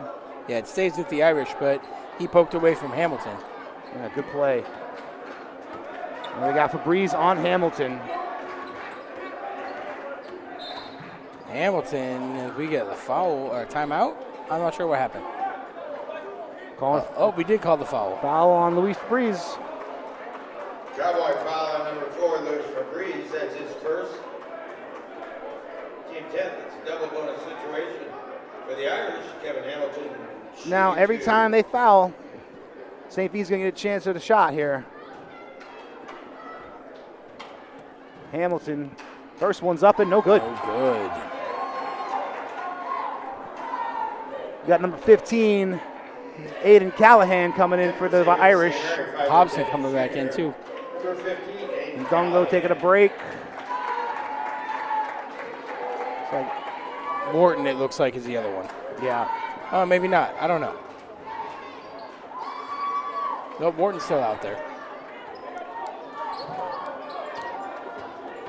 Tight defense by the Irish. Takes it up. Oh, Coast to coast, he tried. The Cowboys round that one up.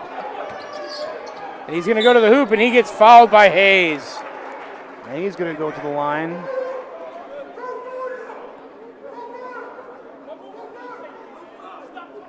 Oh, the ref is yelling at somebody. I told you these Irish players, they've had some trouble this year with spouting out of the mouth, it looks like. I think he's yelling at L.A. Hayes and says, if I have to call your number one more time, you're out of the game. These refs are not putting up with that. First one's up and no good. I know these young men are passionate about their sport, but again, you got to respect the zebra stripes. Yeah. They say goes out here, and they have the power to take you off the court. All right, Jackson splits the pair. Keeping the game within a touchdown. That's not the best way to do it, but it's better than being down by double digits. Inside to Wharton. He's going to lay it up and in. Hey, just using his John size. Wharton. Nice play by Wharton. 4:50 left in this one, 22-13. The Irish in the lead. Cowboys, they got a lot of size, but no one can match up with Wharton. He's just too big down Good there. spin move there by Gonzalez. Once again, another empty possession for Chaney. Hamilton have it. He crosses the timeline. He's going to drive to the hoop, and it gets poked away. And a charge! Who was that on, Chris? That was on Matt Jones. Who? Matt Jones. He had a look. I thought he had a clear path, but they call the charge, and he's not happy. Yeah, he was very surprised when they called that charge. He looked at his coach like, I don't understand. So that's again. You got to respect their call. What they say goes. Yeah, but you have to look at the amount of fouls in this game. Chaney's already had 10 fouls, as opposed to Vincent's only got 3. Pass down low to Hayes. Shot from the elbow, missed. Callahan with rebound. Dished it out again. Pass to Callahan, pass to Hayes, wide open for 3, and it's no good. Rebound. Back to Callahan for 3, no good. No good. Over the bounce, back of the hoop. Chaney's ball. And Chris, they took Jason Walker out of this game fairly quickly, and he still hasn't come back in. Are they resting him, or is there something we don't know about? I just think they're resting him. I think St. V has so much talent on this team. They are so deep. I mean, when you have Aiden Callahan out there, he's been out there the whole second quarter, and he's young. So I mean, they have a lot of depth, a lot of talent. And one for the Cowboys. Like, we still haven't seen David the Jace yet. Or Sir Charles Gordon. I say or Sir Charles Gordon. He hasn't been in the game yet either. His first, team fourth. After the good basket, Jonte Floyd at the line for the Cowboys. Seems like the Cowboys finally got some pressure down low on offense to draw some fouls. Yeah, and Gamora Jackson, he misses it. Oh, poked away. Poked away, and it's picked up and controlled by number 2. That's Jason James. We haven't heard his name yet either night. He started last week. He didn't start last week, Oh, but he he didn't? played. That is LeBron's cousin, if I'm correct. No good. 3 there from L.A. Hayes. He just that was Hobson. He overshot. Gonzalez with the ball. Dishes it out. Smothering defense by the Irish. Hayes with it. There it is. Callahan right to the hoop. I think the physicality and the endurance of these Irish players, as well as their ability to constantly keep players fresh, is wearing down. Lots of contact on Jackson there. We got Clifford Scott, number 14, in for Chaney. This is his first time in the night. I think they could have called that foul on all 5 Irish players, Chris. Oh, yeah. I feel like every play. The Irish defense just collapses on the Cowboys every time they get down low. And first one, no. Yeah, you got to make those. So the Cowboys have missed a number of free throws already in this game, and they're down 9, Chris. Yeah, and these missed free throws are going to come back to haunt you if you can't make any of them, especially if you're not making them when you go up to the hoop. Missed them both. James with the ball. James pushing it up. James looking for kicks it out. Callahan. Callahan back to James, who recovers it. Kind of got it loose there for a minute. James pulls up a 3. No good. Too much. And it's out of bounds. I don't know what they're calling now. They call the foul on Stratford. Over the back, I'm assuming. I think. I think that's his first. Push. That's his first of the game. Coach Travis not happy. No.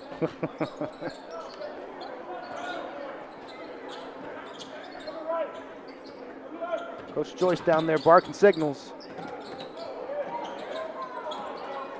Almost knocked away by Terrell Hobson.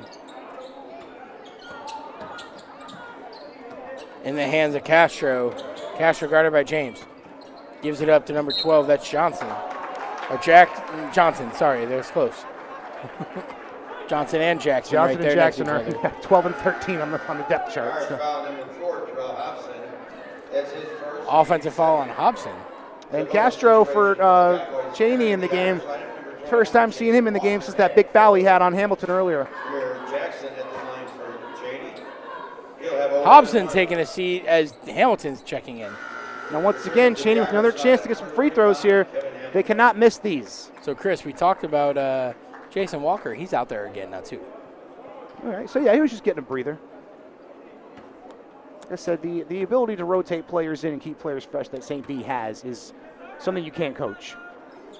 And that one's no good. I believe he missed both again, Chris. Yeah, that's 6 straight free throws for Chaney. We're talking a 3-point game. They make those free throws. Because it's not like St. B is foul on number 4. That's on Chaney, Lewis Fabrice. Yeah, that was some serious contact. I think they just kind of ran into each other. I wouldn't call it an intentional foul. It's just bumped into him. Yeah, Callahan going to go to the line to shoot 2, as Chaney is way over the bonus at this point. St. B not far behind, but it is almost halftime. So, Chris, if you don't know, the scoreboard says 10 fouls, but it doesn't go past 10. Oh, that's true. I think Chaney's at 12 right now. Okay. Josiah Gonzalez coming in. Letting Louis Fabry getting a breather.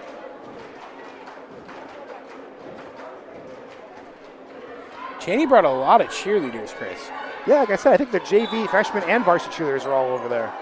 But even so, like, there's a lot of them. There's a lot of them. Yeah, they have a big cheerleading squad. I think they have more cheerleaders than basketball players. That's a good possibility. Chaney foul, number 5, John Alex Castro. Another foul on Chaney. Oh, man. On the foul shot. Jeez. Derek Stratford being I would imagine Coach Marlon shooting 2. McGaughy? I don't know. McGaffey. Callahan had a pretty good second quarter. So 1:41 left to go in the second quarter. 26-15 Irish. Hamilton, no good. Rebound by Chaney. Kind of an uncharacteristic shot there. And Stratford picks his pocket. I think they're going to call a foul on Stratford. The foul. Oh, my gosh. That was a good play by Stratford. It was. Now he's not happy about it. He's yelling at the ref.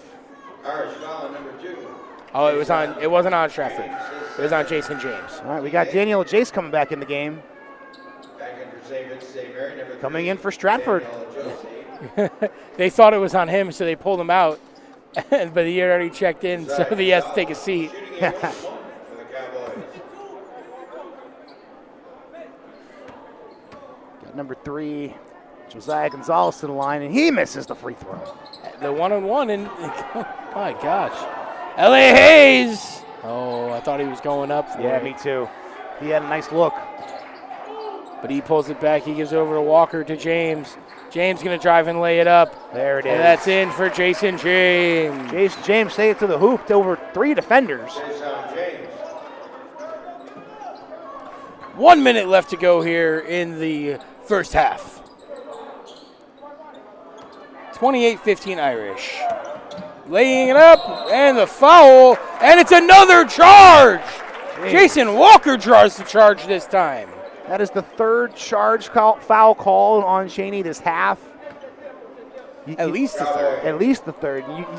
It looks like they're going to the hoop cleanly, but out of nowhere, a St. V player just pops up and takes one to the team. Putting their bodies on the line here tonight. Sacrificing themselves. Unselfish play by the Irish defense. I don't know what's going on now. We're holding up. The ref is talking to the scorekeeper. We had about just under a minute left in the second quarter. Yeah, I'm not sure. Called another foul? Deshaun Holcomb got a foul. No, I'm not even sure anymore. Or maybe he was on the charge. I don't know. Okay, yeah, that makes sense. There's just fouls being thrown left and right. Feels like Oprah in here. Yeah. You get a foul, and you get a foul, and you get a foul. And L.A. Hayes gets a basket. It's crazy. 15-point lead for the Irish. Walker tightly guarding Castro. Castro looking to get rid of it as Walker's right there. Almost stepped over the back. Jason Walker. Jason Walker pokes it away, and he gets rewarded with the ball. As he's going to go up, and he lays it up, no good. L.A. Hayes hits it, and that's out, but it stays with the Irish as they have it doubled up now on the Cowboys as it's 30-15 with 14.8 left in the first half. You see the frustration showing in the Cowboys' faces. They want to play good defense, but they're afraid to touch him because they're afraid to get called again. Castro went coast to coast with him, couldn't even do anything because he would have gotten called for another foul. Ball gets kicked back out and stolen by Castro, who gives it up. Long pass. The ref's in the way. I think that altered the shot from Jackson with the ref right there, Chris. As much as we, they got to stay out of the way of these games. Yeah, that was a big time play too. They're going to go back to the Cowboys. 3.8 left, Chris. They got time for one shot. As we're getting a substitution, Castro's like, why am I getting pulled out with 3.8? I know. And it might just be because Jones has a little bit more height. Trying to get an easier look, better shot. Foul. Travel. Oh, my gosh. Nothing going the Cowboys' way in this quarter. After a close first quarter, it's been all Irish this time. And the Irish are going to roll the ball. They're going to pick it up. Oh, my gosh, he chucks it up. They're looking for the foul. Almost went in. Did they get it? I think they got it. No, they did not. They didn't give him the foul. 30-15 at halftime as the Irish are in the lead. Yeah, about what we expected so far. Looked like it was going to be a tight one there in the first quarter, but like I said, Chaney, they need to work on not committing so many fouls and make those free throw shots. Those free throws are the difference in the game right now. I mean, I think the fouls is really the difference. Yeah. The foul after foul after foul from Chaney as they have, I don't know, 16 or something. I don't even know how many they have. I lost count.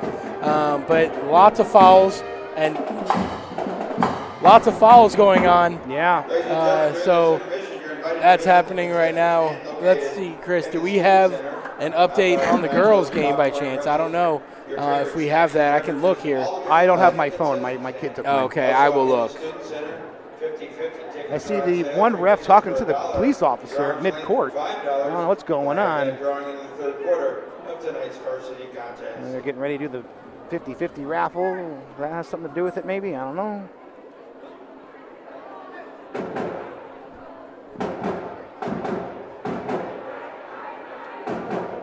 All right. Playing one of my favorite songs right now. Are you going to sing for us, Chris? Absolutely.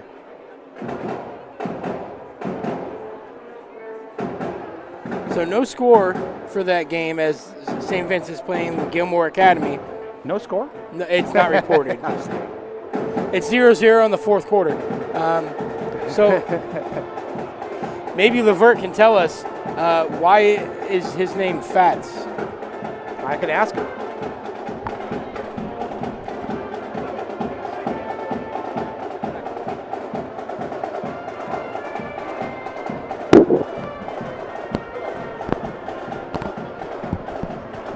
Hey, give Vert the headset for a minute. Yeah, I guess we have another special guest. Yeah, can you give it to Vert for a minute? Yeah, he'll.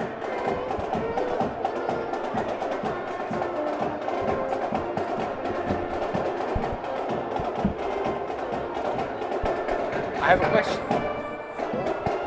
I have a question for you.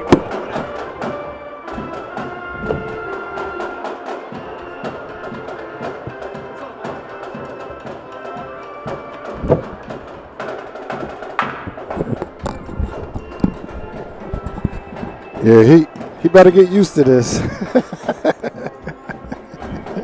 Yep. You'll be good. Man. Just make sure you're all right. Yeah, I know you is. What's up? Let me know. All right, y'all. We got special guests in the house. King Stvm, Washington. This young man just committed to Colorado. Let's tell us about that. What made you come to that decision, and moving forward, what's your goals? It was really about the coaches. Like I felt comfortable with all of them. Like most of them had just got in on like Saturday night, and they made that first impression Saturday night. Okay. I had a lot of good talks with like the position coaches that came in from Jackson State, and some of the like GAs that was already at Colorado, and just having the relationship with Coach Lewis and Coach O'Boyle already being there, coming from Kent State. I mean, it just made more sense to me. Right. I mean, because me and you going back and forth.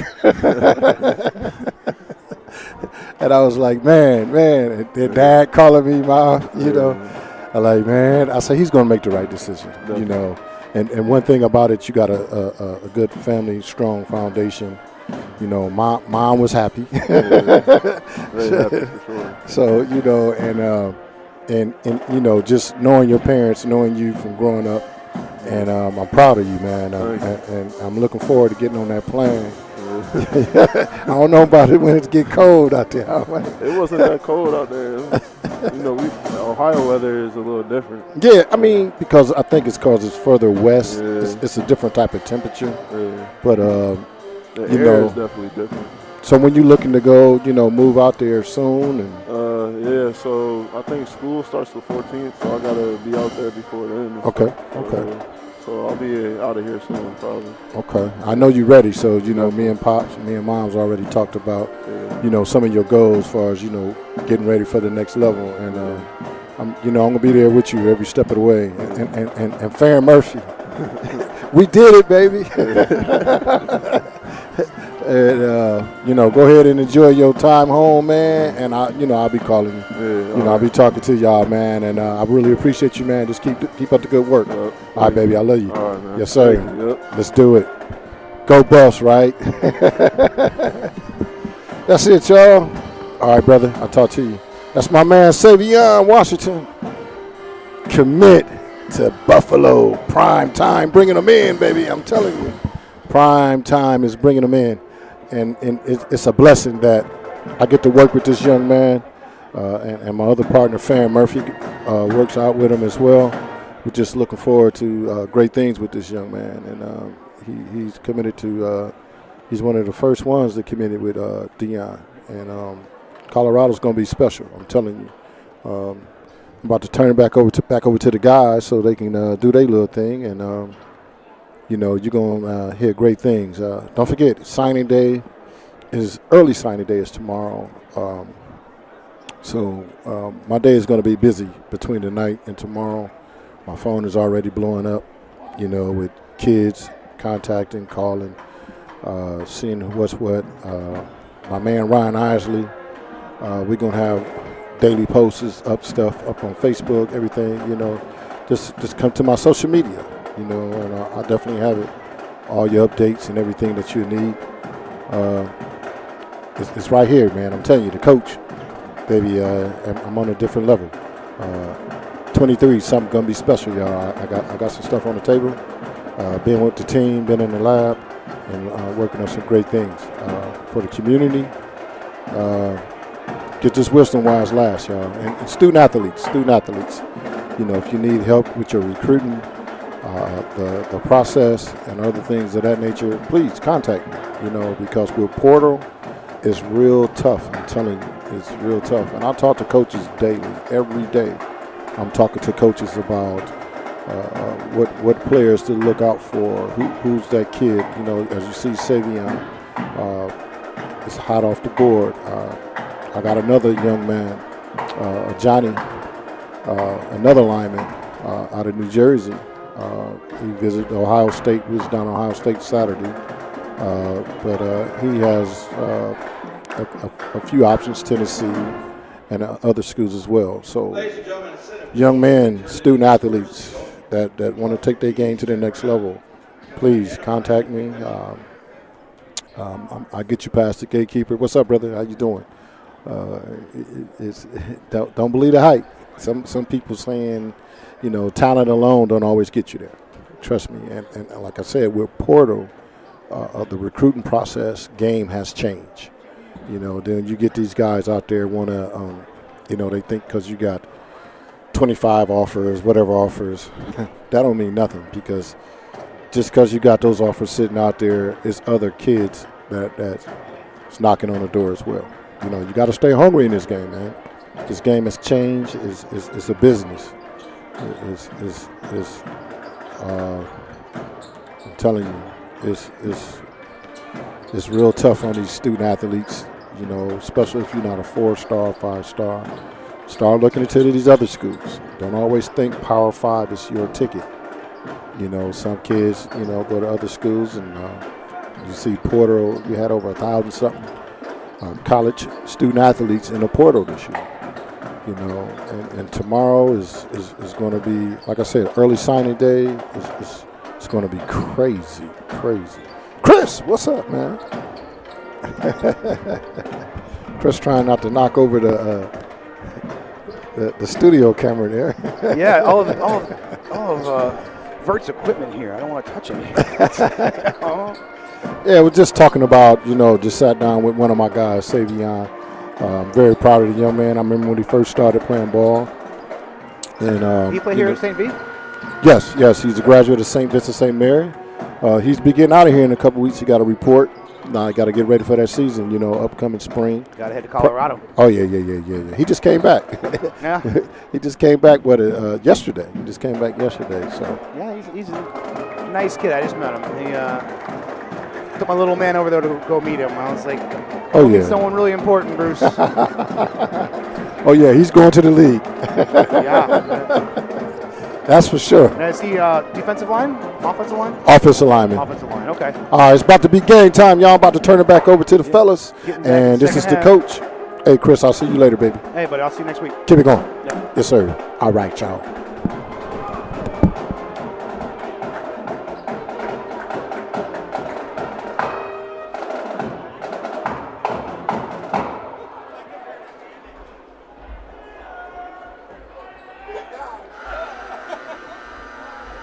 All right, we are ready for the second half here in downtown Akron at beautiful LeBron James Arena. That's right, LeBron James Arena. That's right, LeBron James Arena here at St. Vincent St. Mary High School as we are getting ready for the second half. Again, 30-15, St. V in the lead as they get the lead to start, or the ball, to start the second half. Again, thank you to Coach Deck and to Stvm for coming on. Chris, I know you got to go talk to him for a second and brought Bruce over there. Yeah. Our fans know who Bruce is now. They got to see him live in person. So tell us, what did Bruce say to him? What do you think? I think the only thing that Bruce really noticed right away was how big his hands were. And compared to how small Bruce's hands are, he just was amazed. And I was trying to explain to him how important this opportunity is to meet such a great recruit who's going to be going to play for Deion Sanders. And Deck telling me he's probably going to go play in the league at some point. Yeah, I mean, he's a big boy. Big boy. And he plays tough. Speaking of other big boys, we have a transfer portal. The defensive end, Rodney McGraw from Penn State. He transferred to the portal. He spent 2 years at Penn State, and now he's going to Louisville to play for Jeff Brom, who is leaving Purdue. Yeah, it's good for him because he's probably going to get a lot more playing time at Louisville. I mean, not that he's a bad player, but, you figure Penn State's probably got a little more depth at the big man position. Speaking of which, big shot by L.A. Hayes to give the Irish a 17-point lead. Yeah, again, the Irish, they have a better game plan, it looked like, in the first half. And do they stick with that? What does Chaney do is the real question to kind of change things up a little bit as they came in this one down 15. Now it's 17. Big three there, and that hits the rim and out, and we knocked around. Jason Walker comes away with it. Yeah, you mentioned game plan. That's definitely what the Irish had this time. They didn't just come out and just use their talent. They didn't just come out and use their size. They actually rotated the ball. Oh, what a move there by Daniel Joyce. Look at that kid in the front row right there. I love that sweater. Is that a Walsh sweater? It's actually a Florida State Seminoles ugly Christmas sweater. I love it. But I mean, anything Florida State is ugly, so it's not hard. Yeah, except the way they win. Yeah. How often is that? They won 10 games this year. I'm telling you, next year is the year. You're going to see them in the Sugar Bowl. Jordan Travis, Heisman Trophy winner. Not CJ? I don't think CJ's coming back. I don't either. Coach thinks he is, but I don't think he is. I don't see it. I don't see why he would, and I don't think he should. He has a chance to go, like I said, number 1, number 2 in the draft. Yeah. You don't pass that up. Look what happened to Matt Barkley. Yeah. I mean, that's the age-old example right there. He could have gone number 1 overall, decided to come back. He wanted to win a Heisman. He wanted a national championship. He wanted to graduate. Hey, I'm going the 4th round. Chris, one thing I didn't get to address with you. What's that? Because it happened at the it came out on Wednesday, or on Saturday, I'm sorry, when we were at the Playboy Classic. Tight end from Oregon got granted his 9th year of eligibility by the NCAA. I saw something like that. How is that possible? I think he got injured his first 3 years. Okay. Then he had the COVID year. Okay. So then you have 5 on top of that. So 3 red shirts in the COVID, and now 5 years of eligibility. Professional college player. That's the best way I can describe that. And if you look, I don't remember the young man. He's younger than us, but not by much. But we looked for his age, and it's nowhere to be found. You think he's older than Chris Weinke was? I'm sure. But I mean, I think we figured out he graduated high school in I think we said the minimum he could be is like 25. I guess would be the minimum, right? Because you graduate high school at 18, 9 years of eligibility, so 27. Yeah, and that's about how old Wanky was. It's about how old Whedon was. I mean, for those guys, it was because they wouldn't play pro baseball for a few years and they came back to college. So, you got to figure he probably already graduated once. Yeah, I mean, 9 years. I mean, there's a lot of people that go to school for 9 years, but they're called doctors. Yeah, he could get his doctorate and pay for completely free because he's been on scholarship this whole time. So, I mean, if that's what the kid did, smart for him. To get your undergrad and your grad and your post-grad all paid for and having to play a down of football in 4 years, man, that's just genius. So the Oregon Ducks have a ninth-year tight end coming back, so that's kind of interesting. But back to this game, 34-19 now, Irish in the lead, 5:50 left in the third quarter. Irish not slowing down, like you said, game plan. They keep rotating around. They keep finding the open man. They keep applying the pressure, and I just feel like Chaney is just lost out there right now. And Chris, I don't know about you, but it feels like more people just keep coming in. Yeah, it's like there's more people here in the second half than the first half. Oh, that one knocked around and picked up by Kimbrough, who goes down, and it's a foul. It's like foul on L.A. Hayes, looks like. Let's see who they call it on. It is on number 1. You're right. It is on L.A. Hayes. I think that's the second of the game. But that's the third foul this quarter already for the Irish. Well, this could be. Now here comes the real. Can Kimbrough do what the Cowboys should have been doing the whole first half? And he made that one. Well, there's the start. He made the first one. Can he make his second one? Yeah, he needs to. This team needs to have some points. They need to have some momentum going their way because right now the Irish are just all over them. Oh, he split the pair, but they come away with it. Oh, no, they don't. It gets knocked around. Hamilton comes away with it. Hamilton gives it up to Walker. Nice play. That was a no-look pass there by Hamilton. What a play. Did we ever find out the reason why he's called Fats? We have not found out yet. Okay. I think Levert was looking to figure that out for us, and we'll figure out here. As Hayes comes away with it, he gives it up to Fats, as just talking about him. Fats is going to go up, lay it up, and it's no good. And it's rebounded by number 4. That's Louis Fabrice. Fabrice down the court. He thought about it, but he does not pull the 3. He gives it up, swings it around the court as it's now in the other corner. Now in the hands of Hewlett. Hewlett's going to go lay it. Oh, and Josh. Big Darius Stratford there. And he blocks that shot. The start of that whole sequence was a block by Stratford on the other end, which led to the fast break. But once again, Chaney they can't seem to get the ball in the hoop. Did you call it the fast break or the fats break? Actually, I said fast break, but okay. I may have to trademark that now. Fat break, fast break. I mean, that's who it was that took the breakaways. You're not wrong. You're right. He's with it now. He gives it up to Walker. Walker gives it up to Fats for 3. Oh. And he nails it. What a pass. And then he hugs Walker. a cheerleader after. Oh, how sweet. Speaking of cheerleaders, they have silver and red pom-poms tonight. Must be for Christmas. Air ball by Chaney.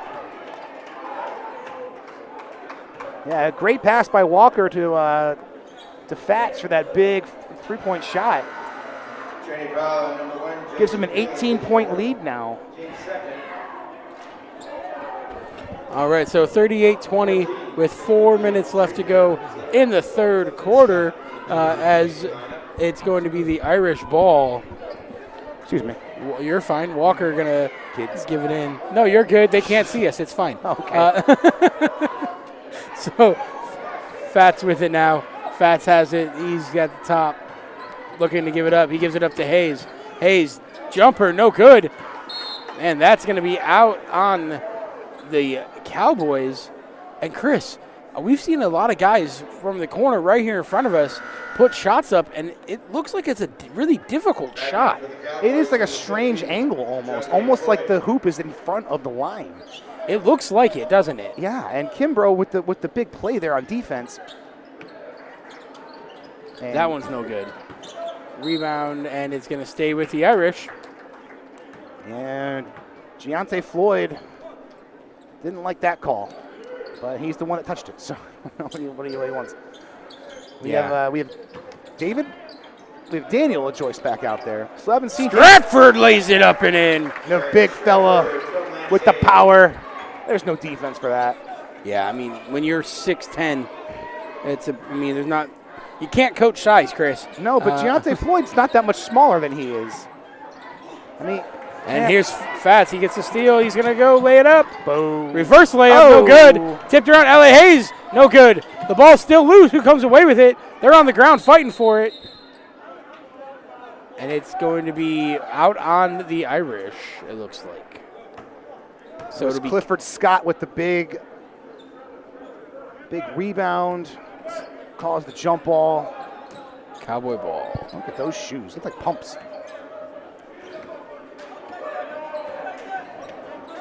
Scott with it. Scott looking to get it across timeline. He's got to get it across. They do get it across. It was close. As I was saying about Deontay Floyd, they have him listed here at 6'4", but he was almost as tall as Stratford. So I mean, maybe they got to look to get him the ball down low. Yeah, he's a big guy too, just forward. Use their size, but I mean, Floyd, sorry. Once again, I think maybe they're a little timid. They're afraid of getting called for fouls, and they've been called 4 or 5 times now for charges. Yeah, and it's 3-2 on the fouls. Irish have 3 so far. The Cowboys only have 2 this quarter, this half, I should say. And there's 2:47 left in the third quarter. 41-20, Irish in the lead. A pretty big lead. You definitely got to, if you're Chaney, you've got to go on a run. You got to start right now. You got to start making some shots. You got to start putting the pressure on them, and you got to keep them from scoring. Yeah, and Chris, do you think we're going to see some of these guys at the end of the Irish bench here start to come in? Well, I'd like to see David Joyce go in the game, and I don't think we've seen Sir Charles Gordon yet, have we? I don't think so. We also haven't seen Nehemiah Hackworth. We haven't seen Michael Walter, Gabe Mansell. Some of these guys we haven't seen in the couple games we've done. We haven't seen them. No. So, I mean, Kevin Hamilton? You're up. Oh, we've seen him. We see Kevin a lot.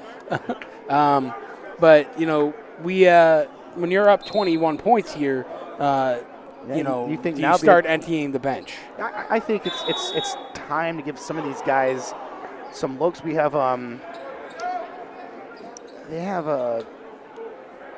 number 32. Yeah, I was going to say he's not on our roster. Okay, he played in the JV game, but I don't know if he's going to get in the game.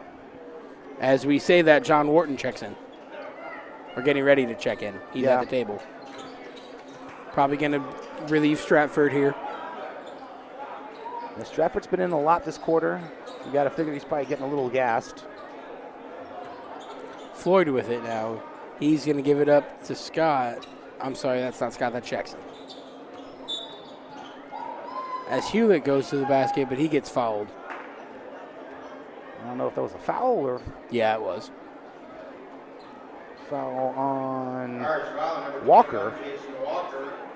His second. That's 4 now. And I don't think it's a shooting foul yet. No, yeah, it's on the floor.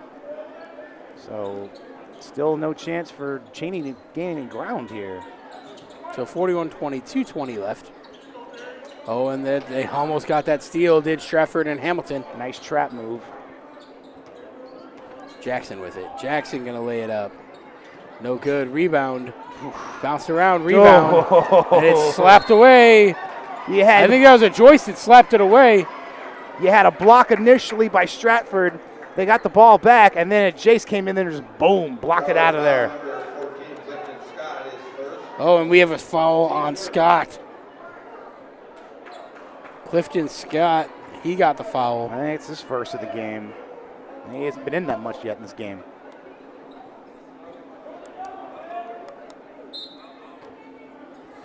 Pass into Hamilton. Joyce still in the game. Daniel still haven't seen his brother yet. Down low to Stratford. Wide open. Out to Walker. No good. Front of the rim. Nice board by L.A. Hayes. Puts it up. No good. Rebound by Joyce. Back out to Hamilton, who thought about it, He doesn't. Gives it up to is that Hayes? That was Hayes. That was Hayes. And we have call a foul. I think it's going to be an over the back.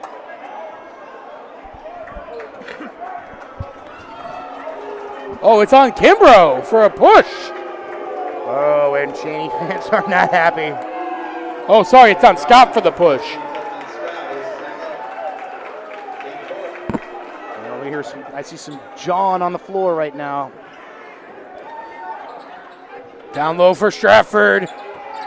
He spins. He's going to come through. Gets it stripped away, and it's going to be Cowboys ball. Louis Fabry on the steal there. Now we got Josiah Gonzalez with the inbound.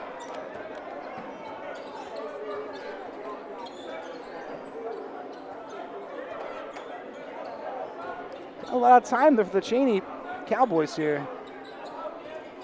Jackson with it. Irish kind of giving him the perimeter look. Jackson going to give it up. Kind of challenging him. I think that's Scott. That is Clifton Scott with a move. Oh, and he gets met at the rim. Big stuff there from Darius Stratford. I think they're going to call a foul on Stratford. They are, but that was a heck of a play. Oh, yeah, that was all power. He's not going to allow that in his house. Scott went right to his backside. Might have broke his tailbone. Scott on the line. We got Jashawn Holcomb coming in for Chaney. He hasn't been in the game yet, so Chaney's starting to use most of their bench. And here comes Wharton. Going to give Stratford a break. And good run. Chaney's got the ball back, but once again, everything looked good except for the final result. And Wharton throws it away. It's going to stay down there with Chaney as they get another chance. 41-21, Chris. 40 seconds left in the third quarter. Yeah, it's starting to look pretty bleak for Chaney here. Down to a 20-point deficit. Nice screen by Scott. Scott almost had it picked by Walker twice. Gets it down low. Whoa. And Wharton says nope. For three. Hits it. Jamar Jackson. That was a huge play for the Cowboys. Good rotation, good passes, good looks. Hamilton with it. Oh, he put a step on him. Wharton coming to help with the screen. Hamilton darted. He's getting trapped in the corner. Gives it up to Hobson. Hamilton gets it back. Hamilton puts it up. No good. Air ball. All right, 3 quarters are in the books. 41-24 Irish. What does Chaney do here in the fourth quarter? I don't know. We got 8 minutes left. Ryan. Oh, I tried to get him to come over. He didn't come over. He's going to try to get some interview or picture or something. I don't know what he's doing. But so 8 minutes left here, Chris. 41-24 Irish in the lead. Is this game too far out of reach? You know, I feel like the minute this game went to double-digit points, that's when the game kind of got out of reach. They haven't had a chance to even make a comeback in any sort of attempt. The free throws did not help. I mean, we're talking a good 10, 15 points left at the line. You factor those in, it's a totally different ball game. Yeah, and thanks to the cheerleaders, they all just did that back tuck together. That was kind of cool. Yeah. I can't do that ever. I can't. So, I mean, that brings up the question, Chris, while we're waiting on basketball. Is cheerleading a sport? Absolutely. I agree. I think anyone who claims it's not is ignorant. I mean, the amount of physicalness and agility it takes and dedication it takes for these girls. These girls work really hard. The hours and boys. And boys, yes. There's actually a male cheerleader on the Irish. Yeah, and even male cheerleaders stayed in college. Those guys are huge. They're huge. Yeah, they can easily bench press 200, 300 pounds. They have to when they lift those girls up. Yeah, and it has to be a perfectly mounted lift. I don't know if I'd use the word mounted, Chris. Well, you know what I meant. Position, is that better? I don't know if that's better, but we'll go with it. So we're back underway, 41-26. The Irish are in the lead. I'm looking for Levert, see if he's going to yell at us for that. He's looking at us. He's looking right at me. Is he? Is he over there? Yeah, he looked right at me. All right, cool. Yeah. So anyway, we're back under action. Hobson with it, gives it up to Walker. Oh, I see him. All right. Yeah. Walker with it now. Gives it up. Oh, Hamilton's barking out orders. You heard him up here. Oh, and it's stolen. Hewitt, he's going to go and he dunks it in. Jason Hewitt. A little bit of momentum for the Cowboys. Hopefully it can continue. I mean, Chris, it looked bleak, but, I mean, this game is not out of reach. All of a sudden, that one momentum shift could put the Cowboys back in. Yeah. What's the Irish's answer? And it's not going to be that layup as that doesn't go in. Gets bounced around, and we get a foul. By Jose Gonzalez. Sold out, hands up, made a block shot, stole the ball. He got the foul, but he's showing his team he's not ready to give up yet. And sometimes that's all you need. So that's his first foul here, Chris. But I guess going back to cheerleading, my niece, she's been cheerleading for about 12 years now. She's won competitions in every state, it seems like, at every level. Varsity cheerleader, as a freshman, absolutely it's a sport. I know how hard she works at it. Yeah, and we have soccer players that we coach soccer for that are cheerleaders too, Chris. Yes, that's right. And they're great athletes because they go right from one sport to the other. So, you know, they are definitely athletes. For those of you who think they're not, come tell us. We'll introduce you to some of them, and you can tell them yourself. You know, I was reading something that the reason why it's not considered a sport is because they don't want to insure the team. That's ridiculous. Medical insurance. Oh, it's absolutely ridiculous. So they classify as not a sport, so in case one of these girls do get hurt during the... That's ridiculous. Oh, because they're forced to be at games like this. Yes. And it's not like they're not doing anything athletic, because they are. Anyway, back to the sport at hand, and that's basketball. As that gets tipped around, and it's going to go Copley, wow. Chaney. The Cowboys' ways. Man, I'm tired. Yeah. It's been a day. I know it has for you. Hamilton with it. He gives it up to Walker. Ellie Hayes kicking it around. Hamilton back to Hayes. Oh, Hayes should have taken that. But he takes the little floater. No good. Rebound. That's Hobson. And Hobson gets his own rebound. And he lays it in. Terrell Hobson. Total concentration by Hobson. Wouldn't give up on the play. Keeps the play alive. Gets the points. Ball across timeline for the Cowboys. Little floater there, and it gets smacked around by Jason Walker. And it's going to stay with the Cowboys. Matt Jones with the rebound. Who? After it got swatted away. Kept it alive, and now Chaney once again. You know, we only have a 15-point lead. 16-point game? Yeah, 28-44. Irish in the lead, 5:34 left in the fourth quarter. So the Cowboys need to do something here. Febreze with it. Gonzalez now. He's going to give it up. Oh, he almost lost the ball. Almost lost the ball, yeah. You can't do that. Got to hold on to the ball. Guarded tightly by Jason James. And we're going to get a foul on James, looks like. I think it's on Hobson. On Hobson? Yeah, it is. Yeah. Yep. Saber, foul number 4. Terrell Hobson is second. Team 6. But once again, they're not over the limit yet, so these are still just 4 fouls. I mean, not that it would matter at there's this point. 6 on St. V, actually, Chris. Yeah. So one more, and they're doing 1-1. Oh, almost stolen there by Walker. Oh, and that ball's in and out of the rope. And it's put up and no good again.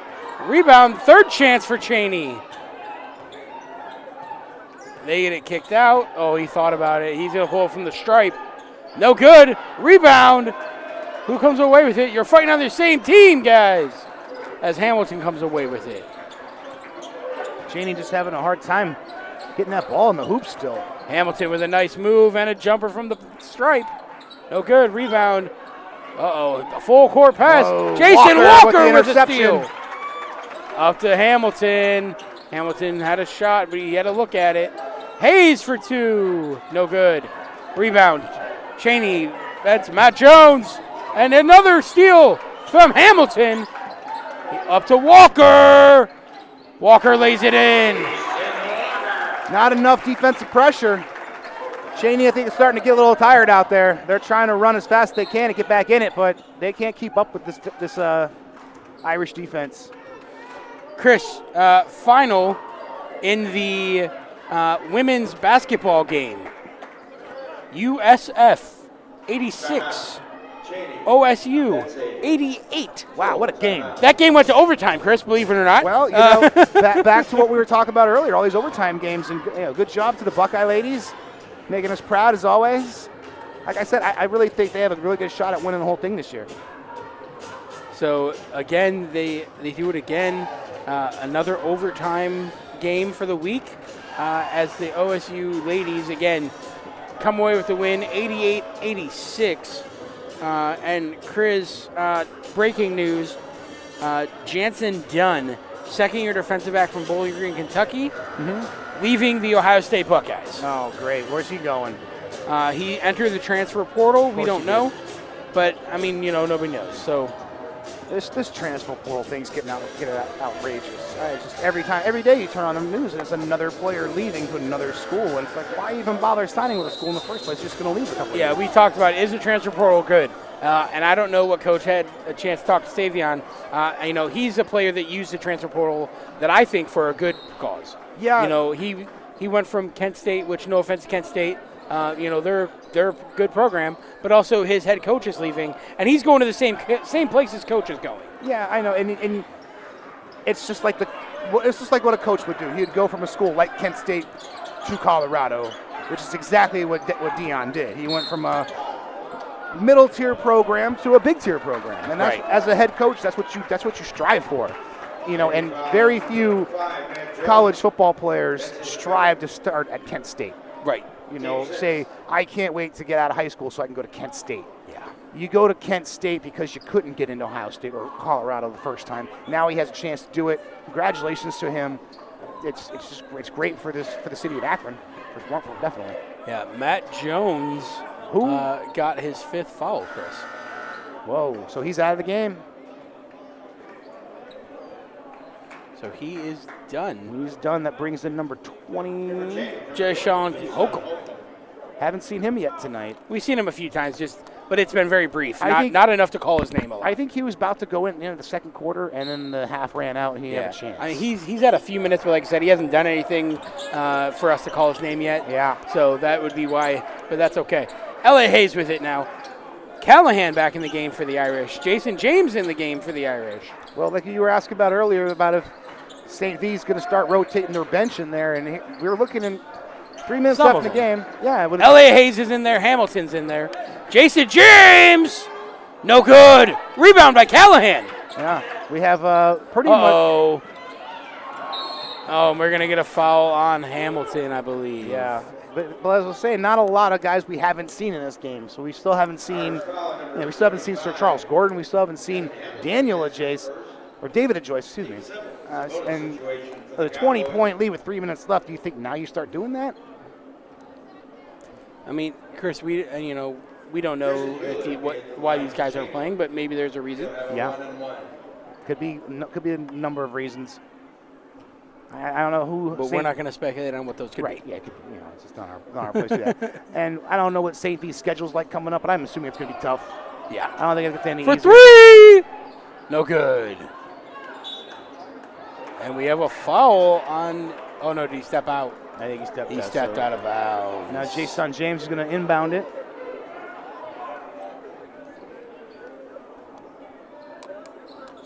L.A. Hayes with the ball.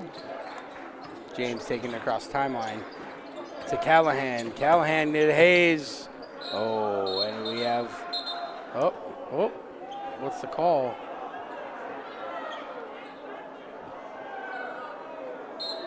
Oh, it's going to be Irish ball. It was a great pass by Callahan. L.A. Hayes had a good look, just couldn't get it in. The refs disagreeing there, but they decide it's going to be Irish ball. And, almost. At least he didn't give a thumbs up and then throw a flag. Yeah, that was something. made them lose that game last night, but that's okay. Again, we're back at basketball. 2:41 left to go in this one. Hamilton double team, and they come away with it, do the Cowboys, and lays it up and in. That's number 13. That's Jamar Jackson. Getting a little momentum for the Cowboys, but it's definitely, I think, starting to get to be too little, too late here. So 46-30 with 2:20. Nice shot by Callahan with a big basket. Yeah, that takes some momentum right back. Big three there from Callahan. Ooh, that's a long That's three. a long three. That's an NBA plus three there. He shot that ball from Canton. I don't know who you think he is, but that was not your shots, young man. Oh, that's going to be a jump ball. Short possession will be Irish basketball. But it's Irish possession. Down to under 2 minutes left to go in the game. And Michigan still sucks. And Michigan still sucks. That is confirmed. So 49-30, Irish in the lead. Hamilton going to get a break as Walker comes back in. Once again, they got pretty much the whole starting lineup out there for St. V outside of Stratford. They got two of the guys. Yeah, they got Walker and they got Walker and Hayes. But that's okay. Hamilton was just out there. Yeah, he came. Hamilton came out for Walker to come in. Oh man, L.A. Hayes with a nice play. As this game's about to wind down. Hewlett gets it poked away. Walker comes away with it. Jason Walker weaving through traffic. He's got it across. He does. Great ball handling. No one had three different guys in his way and just went right all of them. L.A. Hayes with it. Hayes going to give it off to Hobson. Hobson kick it out to James. To Walker. I think they're just going to try to run out the clock play here. keep away here are the Irish as we are at the 1 minute mark. Again, no shot clock in high school basketball, so they can just play keep away here for the next 50 seconds and end this game up 21. There's no reason for them to have to score here, Chris. No, absolutely not. They have a 21-point lead. Only 40 seconds left. Let's get this game over with. Let's get these kids in the locker room, in the showers, get them rested up. They got another big game come up, I'm sure. As for Chaney, you know, they're going to start conference play here soon, so this is probably a good way to start out. I mean, you come steal by Chaney here.